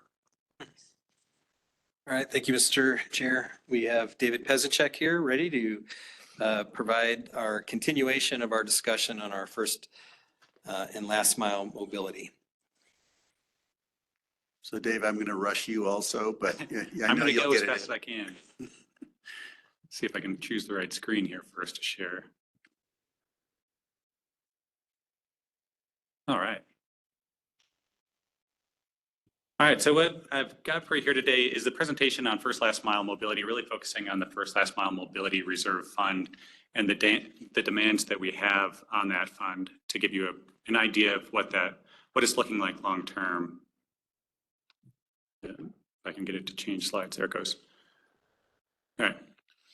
As an overview of the agenda, first looking to run through the FLMM grant program overview real quick and remind everybody about what the current guidelines are. The next sections would be bike share, microtransit, and the first last mile mobility reserve fund financial projections going forward, and then looking at next steps. And this is where we're really getting into direction from you in terms of what the next few years would look like for this grant program. Before we get into that, did want to take a step back and just remind everybody what first last mile mobility is. It is essentially how RFTA customers get to and from our fixed route services. So we've got some traditional modes: walking, private bicycle, private vehicle, and carpooling. And then we've got some newer modes that are coming on that are more or less iterations of some traditional modes, including bike share and microtransit. And as you may recall, we did walk through the FLMM performance and trends at the August board meeting. So I'm not going to be getting into those here today. But I am happy to answer any questions if you do have any on those afterward. So looking at the grant program itself, RFTA has a goal with this program of providing seed funding to jurisdictions that reduces barriers for our customers to utilize fixed route transit. That's really our goal with the current program that we have in place now. So the seed funding is able to be utilized for operations and infrastructure. On the operations side, it is available to jurisdictions for up to 3 years. And it is really intended to encourage innovative ideas and help launch new systems. So it's not currently set up or funded in a way to act as a long-term operations funding source. On the infrastructure side, we are currently funding construction. We are not funding design and engineering at this point. So we're really focused on the construction, but the infrastructure grants are typically one-off, whereas the operations requests are multi-year. The applicants for the program, applicants do need to be RFTA member jurisdictions. So while we encourage collaboration with local nonprofits and community organizations, the application itself does need to be sponsored through a RFTA member jurisdiction. And then we are able to fund up to 50% of the projects if that funding is available. So capital, that's 50%. And then for operations, we can do 50% annually for up to 3 years, the way the current guidelines are set out. So looking at bike share, just a little overview on bike share funding. So we've got 2 long-term funding sources for operations for bike share going forward. One is through Destination 2040. And so this came online in 2018. And we also have existing bike share funding that predates Destination 2040 that is also continuing. So Destination 2040 for operations for bike shares comes in at about $676,000 in 2025, while our existing bike share operating support was about $207,000. So overall, we're providing over $880,000 per year in operating costs or operating funding to bike share. And then on the short-term side, I identified this as short-term. It is Destination 2040 money, but it is money that was collected from 2020 through 2022 before we had the 2023 Memorandum of Understanding and SOA in place for bike share. So we accumulated those funds for those few years, and we've been drawing from those pots in order to launch certain systems going forward as a result of Destination 2040. So on the operations side, that pot is expected to carry through to 2028. What I wanted to draw your attention to is on the capital side, we did fully expend the funds in that pot in 2024. So in 2025, we'll be drawing on the first last mile mobility reserve fund in order to fund that capital, our capital obligations for the bike share MOU and SOA. And this was expected, so it was planned as a part of the MOU and SOA that once those were expended, it would go back to the FLMMR. But this is RFTA drawing on that grant fund and is placing additional demand on it. So looking at bike share projection, so this is jurisdictions making requests to RFTA through the FLMMR grant program, through the FLMMR fund, sorry. These are the years that each of the jurisdictions are eligible based on the information that we have so far. So as you can see, in 2023, we had Aspen, Snowmass Village, Basalt, Carbondale, and Eagle County were all eligible. We launched, that was the year that we executed the 2023 bike share MOU, so there was a lot of system initiation in that time. So anything that was coming online or was already online was eligible to a certain extent. And then we have Pickens County launch in 2024, and then we've got a number of system expansions starting in 2025. Notable one there is Snowmass Village. That's a very significant expansion. And then Glenwood Springs is a system launch starting in 2026. They would be eligible through 2028. The way this works is they are eligible for both capital and operating, but capital falls into year one as well as operating, and then operating carries over to years 2 and 3. So on the FLMMR demand side, that means that year one is a higher dollar number, and then it decreases for years 2 and 3.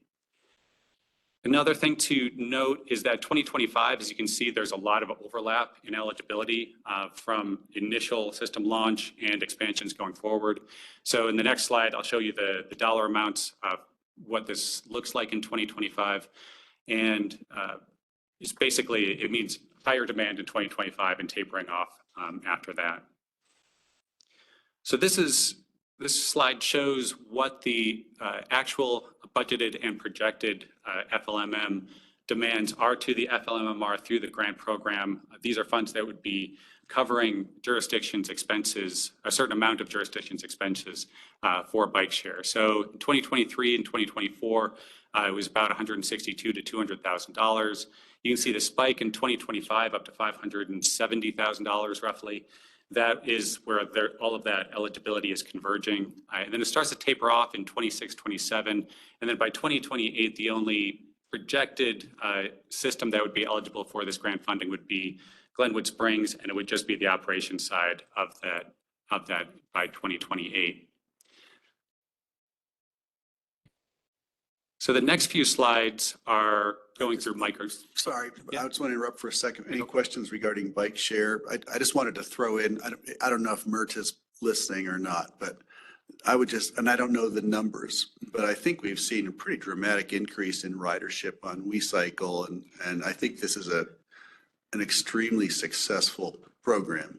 And I anticipate it's just going to keep growing. So it's great to see how 2025 is going to be the big year. It's going to be the expensive year, but the ridership has gone crazy. It's just amazing. And so I look forward to it costing less to move the same amount of people in the future. Just wanted to throw that in. She's not here to defend her budget.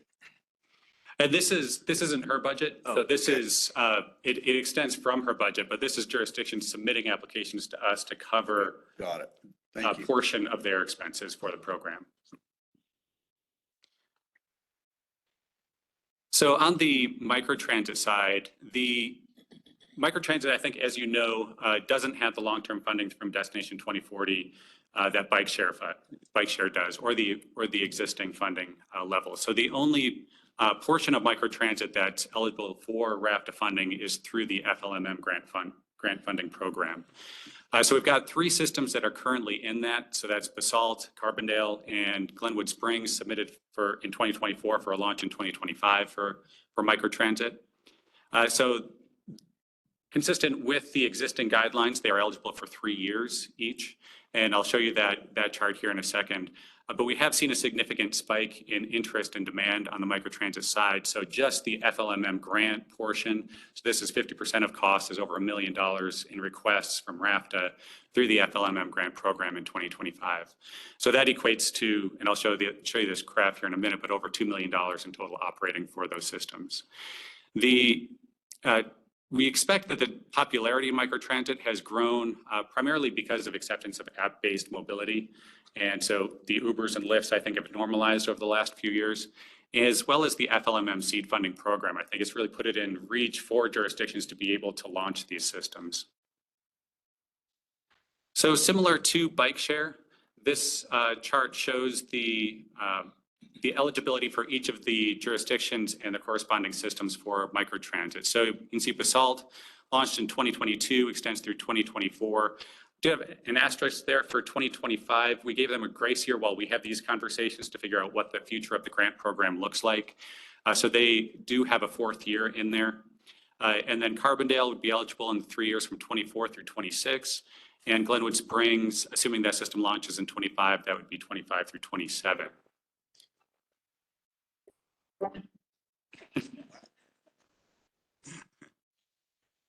That could have been the lottery calling you. Yeah, right? We could fund all the microtransit. So again, it's the 3 years of eligibility through the current guidelines for microtransit. And then that starts to taper off starting in 2026 is the projection. So this chart is looking at the microtransit total annual system costs versus demands on the FLMM program from those requests and projected out into the future. So the blue line here, that is total cost for the microtransit systems for Basalt, Carbondale, and Glenwood Springs combined. So you can see in 22 and 23, that was just the Basalt system. It went up in 2024 with the addition of the Carbondale system, and then went up again in 2025 with the addition of the Glenwood Springs system. So that brings us to the over $2 million in total operating costs. And that's projected with 5% inflation out to about $2.5 million for those 3 systems by 2029.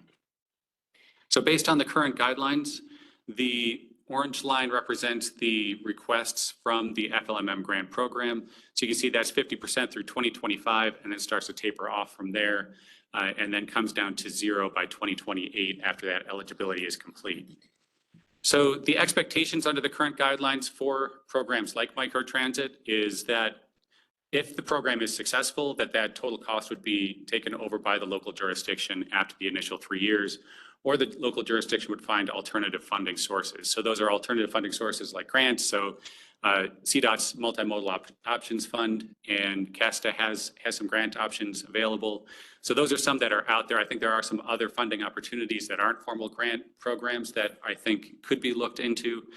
But that's the expectation at this point. And then if the program, as a result of the first 3 years through this funding, is identified to be, say, successful in certain areas, could be modified, is too expensive, would then be pared back to meet the available long-term funding. And then alternatively, if the program isn't successful, it would be ended. And that, I don't think, in my mind, that's not looked at as a failure. That's looked at as, hey, we tried it. We have seed funding. The purpose of seed funding is to determine whether something could be successful or not by putting it on the ground. David, if I may add, this chart too is purely based on the 3 member jurisdictions that have requested funding for microtransit. If those requests were to increase from other member jurisdictions, these numbers would be greater. Yeah. Got it. Comments, questions? We'll keep on going.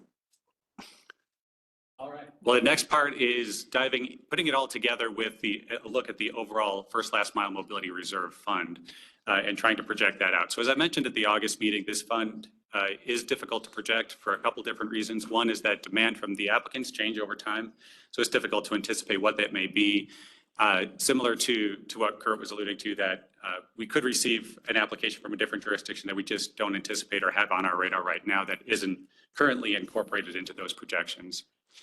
And similarly, the funding is fairly unreliable, and yet in order to understand that, we have to look at how it is funded. So it is currently funded through 10% of the general fund annual surplus. And so what that means is that if we have a surplus, 10% goes into this fund. If we don't have a surplus, it receives nothing. So I think 2024 and 2025 are good examples of that. In 2024, the fund was recapitalized to $572,000. But 2025, we're looking at no recapitalization. So that makes projecting very difficult out into the future. We're also seeing increasing demands from bike share on this fund. So as I mentioned, it is a part of the bike share section. In order to fulfill our obligations for the 23 through 28 bike share MOU and SOA, certain funding demands are transitioning over to the first last mile reserve fund. And because we do have those agreements in place, those are of the highest priority for the fund to ensure that we are able to uphold our end of the bargain, our agreement with those agreements. So looking at before I get into the projection, I want to lay out some of the assumptions that went into it. First is that it's a 5-year time frame, so 25 through 29. So we want 1 year after the bike share MOU or SOA expires, which is in 2028. And then some of the other assumptions is that we have no recapitalization, so we assume that there's no fund surplus going into it. The grant guidelines, we assume stayed the same. Bike share obligations, we estimated those out into the future based on the expansions that we anticipate. We also anticipated drawing the fund down to 0 by 2029. We did that in order to show any excess in the projection years to know if we would have any funding available for other infrastructure projects. And then bike share and microtransit, again, we extrapolated based on current conditions, so we didn't assume that we got any new applications coming in or that there were any expansions that we're currently not aware of. So we only ran with the information that we had or have currently.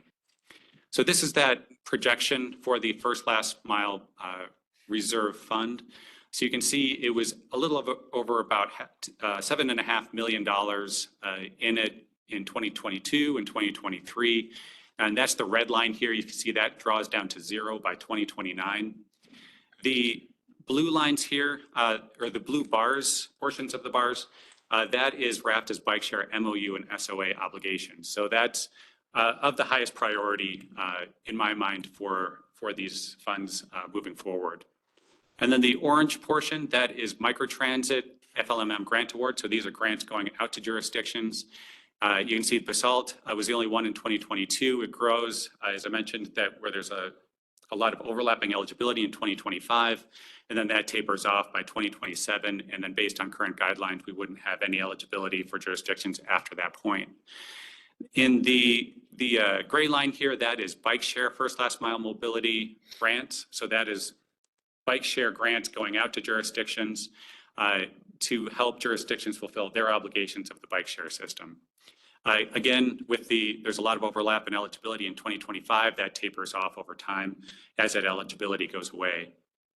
And then the yellow portion here, that is other. So that is primarily infrastructure grants. So you can see there's a spike in 2025, and then from 26 through 29 in the projection years, that we just took any remaining funds and divided that over those number of years. So that's showing basically any other grants that comes in, that's the money that we have available for those grants. So something to keep in mind with this is that 22 through 24 are actual numbers, 25 is projected budget, and 26 through 29 are projections. But at this point, based on our current FLMM guidelines, we do expect that the current funding is adequate to carry us through the timeframe of the 23 through 28 bike share MOU and SOA. I did also wanted to draw your attention to the cost of first last mile connections to transit. So I'm cutting off a little bit at the top of the screen there. But the RFTA's goal for first last mile is really connecting customers to that fixed route transit services. And in order to do that, we took a step back to try to see what it's costing RFTA in order to achieve that goal.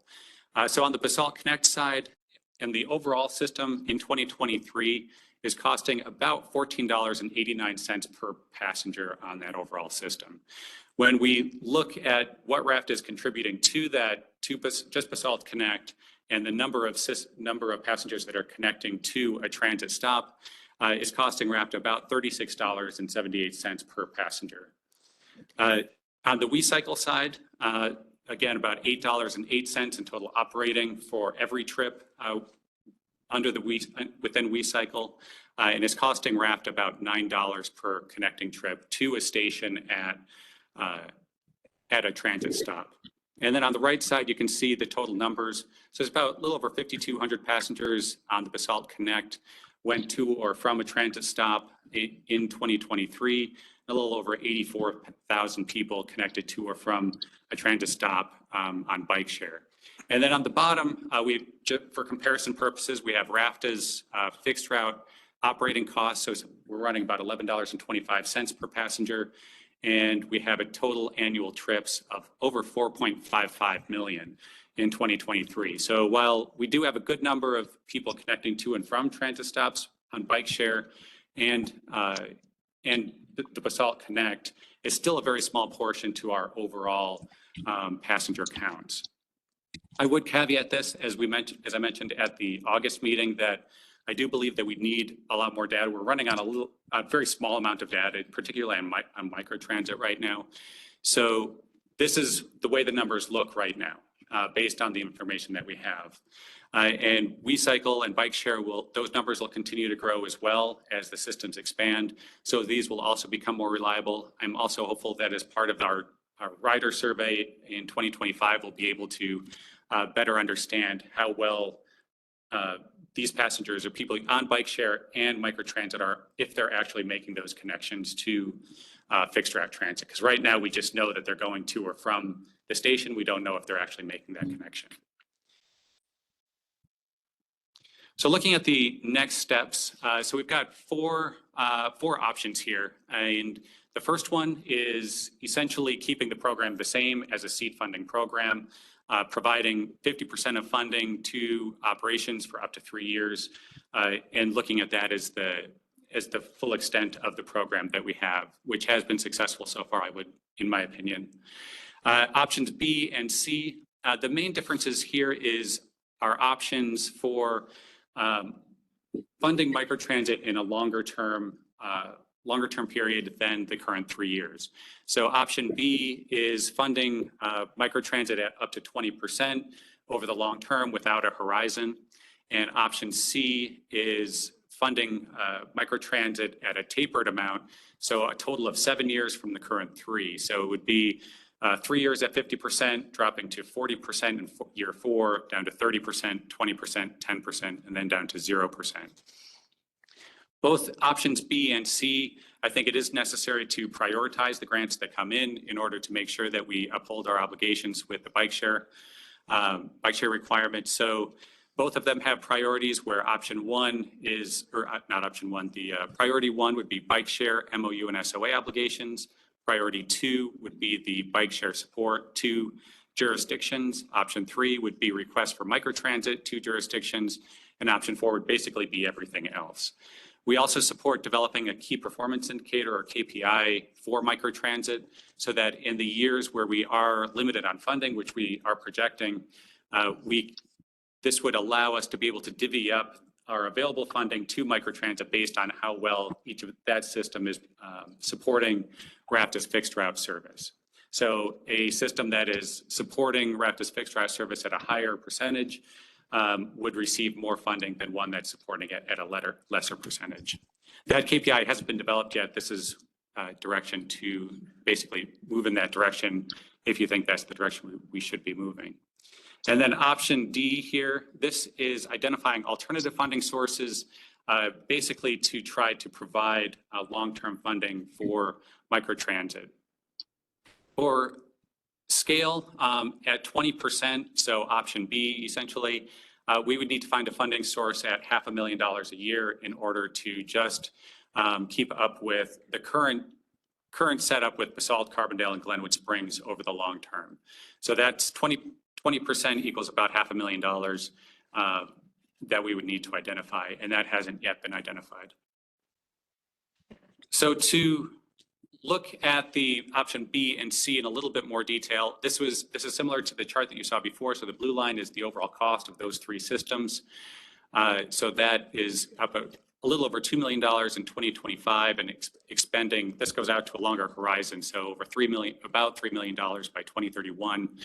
The gray line here, or the orange line, sorry, that is option B. So option B again is 50% for 3 years, dropping to 20% over the long term. You can see that reduces the demand on the FLMMR grant fund in 2028 to about $500,000 and then continues up by inflation after that point. And then option C is the gray line. So that is the tapering off. So that is 50% for the first 3 years, then down to 40% in year 4, 30%, 20%, 10%, and 0%. So at that, with option C, At a certain point, the jurisdiction would no longer be eligible for FLMM grant funding. Something to note with option B is that it does imply that we have a long-term funding source, which staff doesn't believe that we currently have to be able to support microtransit. Option C does allow for a gradual reduction while continuing the seed funding and data gathering. As mentioned before, I do believe that we do need more data on the microtransit side. So this would allow additional years for that. It also means that we're not dropping jurisdictions off kind of cold turkey at the end of the 3 years. So we've got a gradual reduction while the jurisdictions identify long-term funding sources. It also allows us more time to see if we can identify long-term funding sources as well. Some other things to identify for option B and C is that both of them allow RFTA bike share obligations to be satisfied through 2028. We do not anticipate any grant funding available in either of these options for infrastructure or any other grant. So what this would mean is that we would basically be funding only bike share and microtransit going forward with either of these. And then microtransit, under the current projections, we anticipate that option B would run out of funding by 2029 unless it is recapitalized, and option C would run out of funding by 2028. Again, unless it is recapitalized.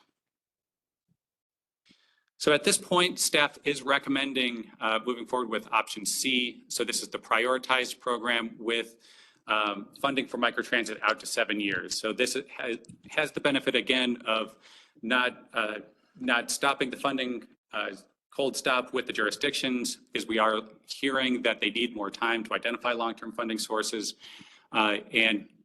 but also not creating the illusion that we have a long-term funding source available and identified on the RFTA side either. So this also notes that we would need to identify that KPI for years if we get into the out years where we don't have a funding available, so that we are best supporting RFTA's mission with this funding source. And then also moving forward with option D, so on the RFTA side, trying to identify alternative funding sources and coming back to you if or when we are able to identify those. If we are able to identify a funding source that looks like it could work long-term, we can come back and we can modify away from option C into something that fits the long-term funding source that we have identified.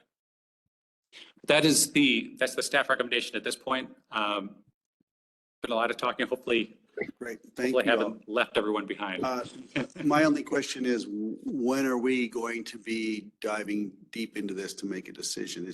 Are you asking for us something right now, today, or when do we need to? We are looking for direction today, hopefully.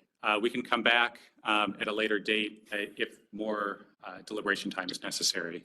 Yeah, I think our hope was that we could have received some direction today, but just recognizing that we are behind schedule, we still have a supplemental on the agenda and an executive session that. Right, I don't want to leave time for that. Right, we might want to continue this conversation in October. This will obviously help us in our budget development for 2025, but I think continuing this in October could work.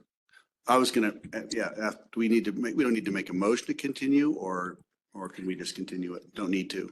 So we can just say we'll pick this up again. I think we can just plan to bring this back for further discussion. Questions I have is, let's get a sense of the reality from the jurisdictions that are depending on this money, and do they know? I guess you come back in next month and tell us they understand where this is going. I'd love to know, what are Uber and Lyft doing, and are we actually competing with them in some way, and should we be? And then any other suggestions on how to move these forward? So we can help them find funding, or it kind of, I'd be happy to move along with option C right now, but it seems like we ought to just put this off till next month so we can pick up the time. Ben? I think it deserves just a brief couple of comments right now, and I'm sure others might have a couple. First of all, thank you for an incredibly detailed report. It's one of the most complex memos I think I've read in a while, but the memo plus the presentation added a lot of detail that I didn't have.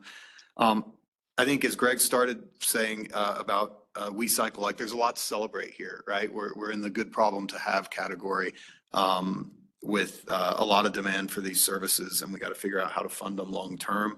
I really like the focus on microtransit that connects to regional service and KPIs related to that. I think that's a really good addition to the conversation. And I like the idea of prioritizing, and I like the idea of figuring out a way to extend beyond 3 years. The harsh reality is in municipalities with smaller budgets, and I'm thinking Basalt, Carbondale, Newcastle, especially in the, you know, $10 to $15 million general fund range, these services will die without ongoing support. They're a big portion of our budget otherwise, and it's not sustainable. I wonder if process-wise, if there's an opportunity to have some board member involvement, some sort of subcommittee, something like that to bring, and I'm thinking somebody from smaller jurisdictions and somebody from those with larger budgets. Like, I think this is a challenge because we come in here and we want to do equal stuff for everybody, but we're very different beasts that we represent. And so I continue to think about that concept of equity rather than equality, where it's more of a needs-based approach. I mean, I think with the, you know, maybe it's if your expenditure on this would exceed a certain percentage of your budget, that's a priority, you know, something like that. But I feel like we need a time where we're not like, oh my gosh, we got to get on the next agenda item right now. And I think we're going to continue to feel like that throughout budget season. So I just wanted to open up that idea of some sort of subcommittee with a few of us that are interested. It could be a noticed meeting if it was, if it had to be, where we just focused on this for a couple hours with some staff support and really lay it all out and come in with a recommendation that has kind of a representative board level of support before the next meeting. Thanks for that suggestion. I think that's a great idea. And we can expand on that next month. Is that okay?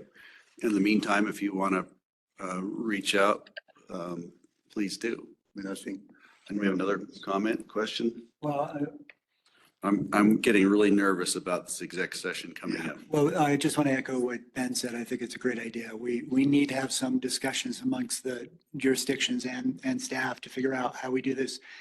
In some ways, it's very similar to Hogback. Hogback's a very popular service, but we don't have enough funding for it. How do we figure that out? Microtransit, very popular service. We don't have enough funding for it. How do we figure that out? Carbondale kind of went all in with RFTA in providing funding. And in many ways, that's our transit option, right? We've kind of turned it over to RFTA. For us to figure out how to fund something and potentially even ask a question is going to be really challenging, given the fact that we've already approved money to go to RFTA. And it kind of gets kind of challenging for smaller governments to then say, oh, we're going to now have our own service. So I think it's a really important discussion to have and figure out how we can make this happen, because I think we've landed on something that's really popular, really useful. And the key question is, how do we keep it going? Great. Thank you. Okay. We know what we're going to be talking about. Yeah, go ahead. I think what I agree with most here is that we need more data. And I was wondering, in the application process for the grants, is there a section that is required by the jurisdiction requesting a grant that identifies need based on some sort of data? So the grant itself doesn't say, because it's seed funding. So a lot of these grants come in and they say, we think this might be a good idea. But we don't have any data on it. So that's one of the benefits to this is it's 3 years of, okay, we're going to put something on the ground and we're going to see what that data is. So as a part of receiving the grant, the jurisdictions are required to provide RFTA with a report monthly on ridership and a certain information on it. So then what I would say, and you know, partly this is because this is a new step in a new direction over the last couple of years for RFTA's involvement. And what I don't think that we've gotten, while I support this and I think it's great and I think it's had some good benefit and successes, I don't think that we've ever really reached out to find out what people need or want from first and last mile connectivity. And so regardless, and I can support staff recommendation here, but I think that even as we go into that, if we're to choose that direction for this program, that we should start with some engagement and find out what does it mean for the user of first and last mile connectivity. Again, this is a different area for RFTA and the expertise that RFTA can employ here. I'll give you a quick example.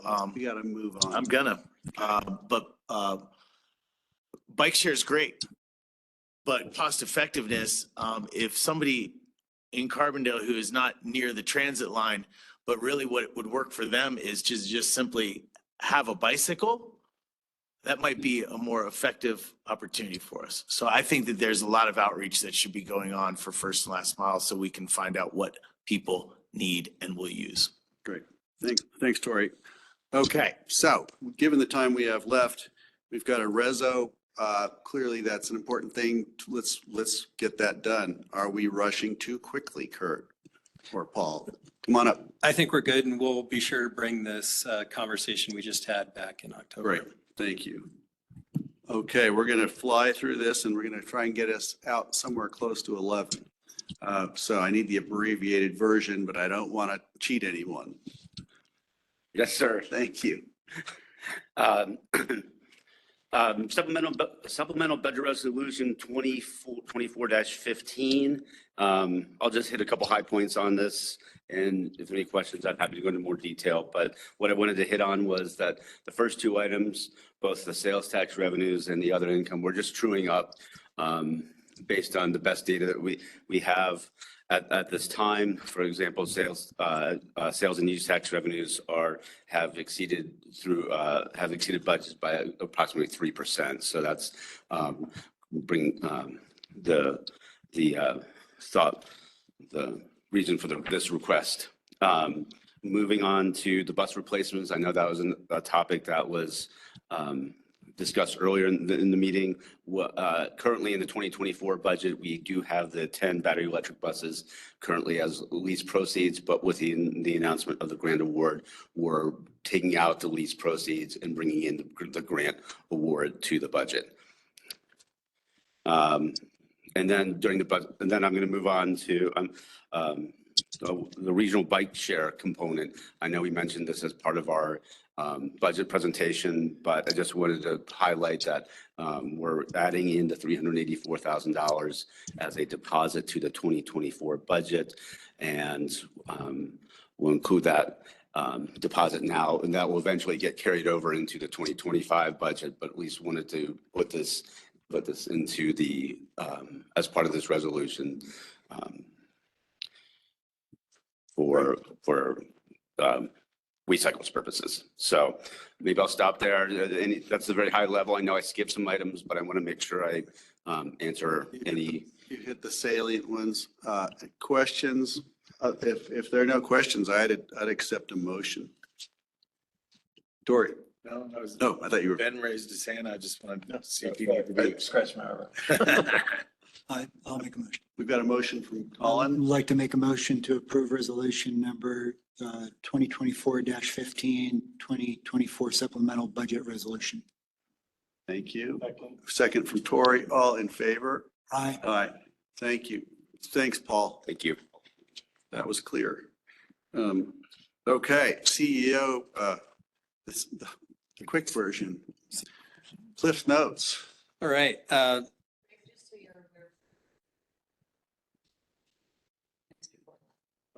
Even better. Okay, thank you. All right, thank you. Understand. Yeah, this is very quick. I already spoke about the grant award that we received of 15 million from the state of Colorado for battery electric technology. Just wanted to announce there is a Covenant Enforcement Committee annual corridor assessment that will be occurring later this month on September 25th and 26th. I know members of that committee wanted to extend an invitation to other board members who may want to participate in that bike ride. It's a lot of fun. Or if you're interested, please. This is via bicycle? bicycle. So if there are others that are interested, please let Abby Pasco, our Trails and Railroad Corridor Specialist, know of your intent to join, and we can make accommodations. Can Abby reach out to us a week before maybe, or? We can do that. Yeah, thank you. Also wanted to announce that we are planning a ribbon cutting ceremony and grand opening of the 27th Street Highway 82 underpasses in Glenwood Springs on October 15th, 2024. That is somewhat tentative because of our various VIP guests that we've invited. Their schedules might change, but right now we feel pretty solid that October 15th will be the date for that. We hope all of you who are available can join to celebrate that completion of that project that we were just wrapped up. We'll be wrapping up here in a month. So with that, I think that's all the updates I have. We have, just as of note, provided a lot more performance data in the CEO report. I won't go through that right now, but if you have the time, please take a minute to read through that. We'll be continuing to refine that as months go forward to provide a good comprehensive view of RFTA's performance. Great. Thanks, Kurt. That was quick. All right. I think I need a motion to go into executive session pursuant to CRS 2464024EI or L. Determining positions that may be subject to negotiations, developing strategy for negotiations and instructions for negotiators, RFTA ATU, collective bargaining agreement. So we've got a motion and a second. All in favor? Aye. Okay, we're going into exec, folks. We'll have to clear the room of anybody but a board member. Got a couple people have to leave. All right, well, you're going to stick around as long as you can, I guess. So I'd entertain a motion to move out of executive session. So moved. Second. All in favor? Aye. Aye. Thank you all. And so we're out of exec. Do we need to open it back up and then end the meeting? Is that? Yeah, I think so. Yeah. Let's go through that. It's normally what we do is open it up and then adjourn in open session. Got it. Now, do I need to vote on the adjournment? I can't remember. I do. Okay, thank you.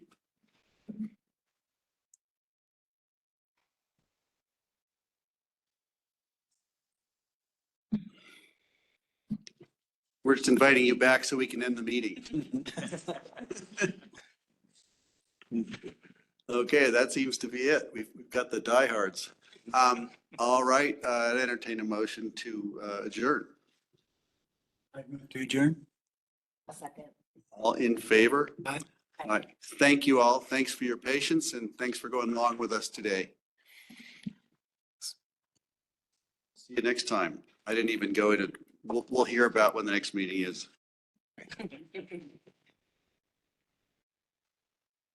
Okay. It's all happening. Thank you all. Good morning.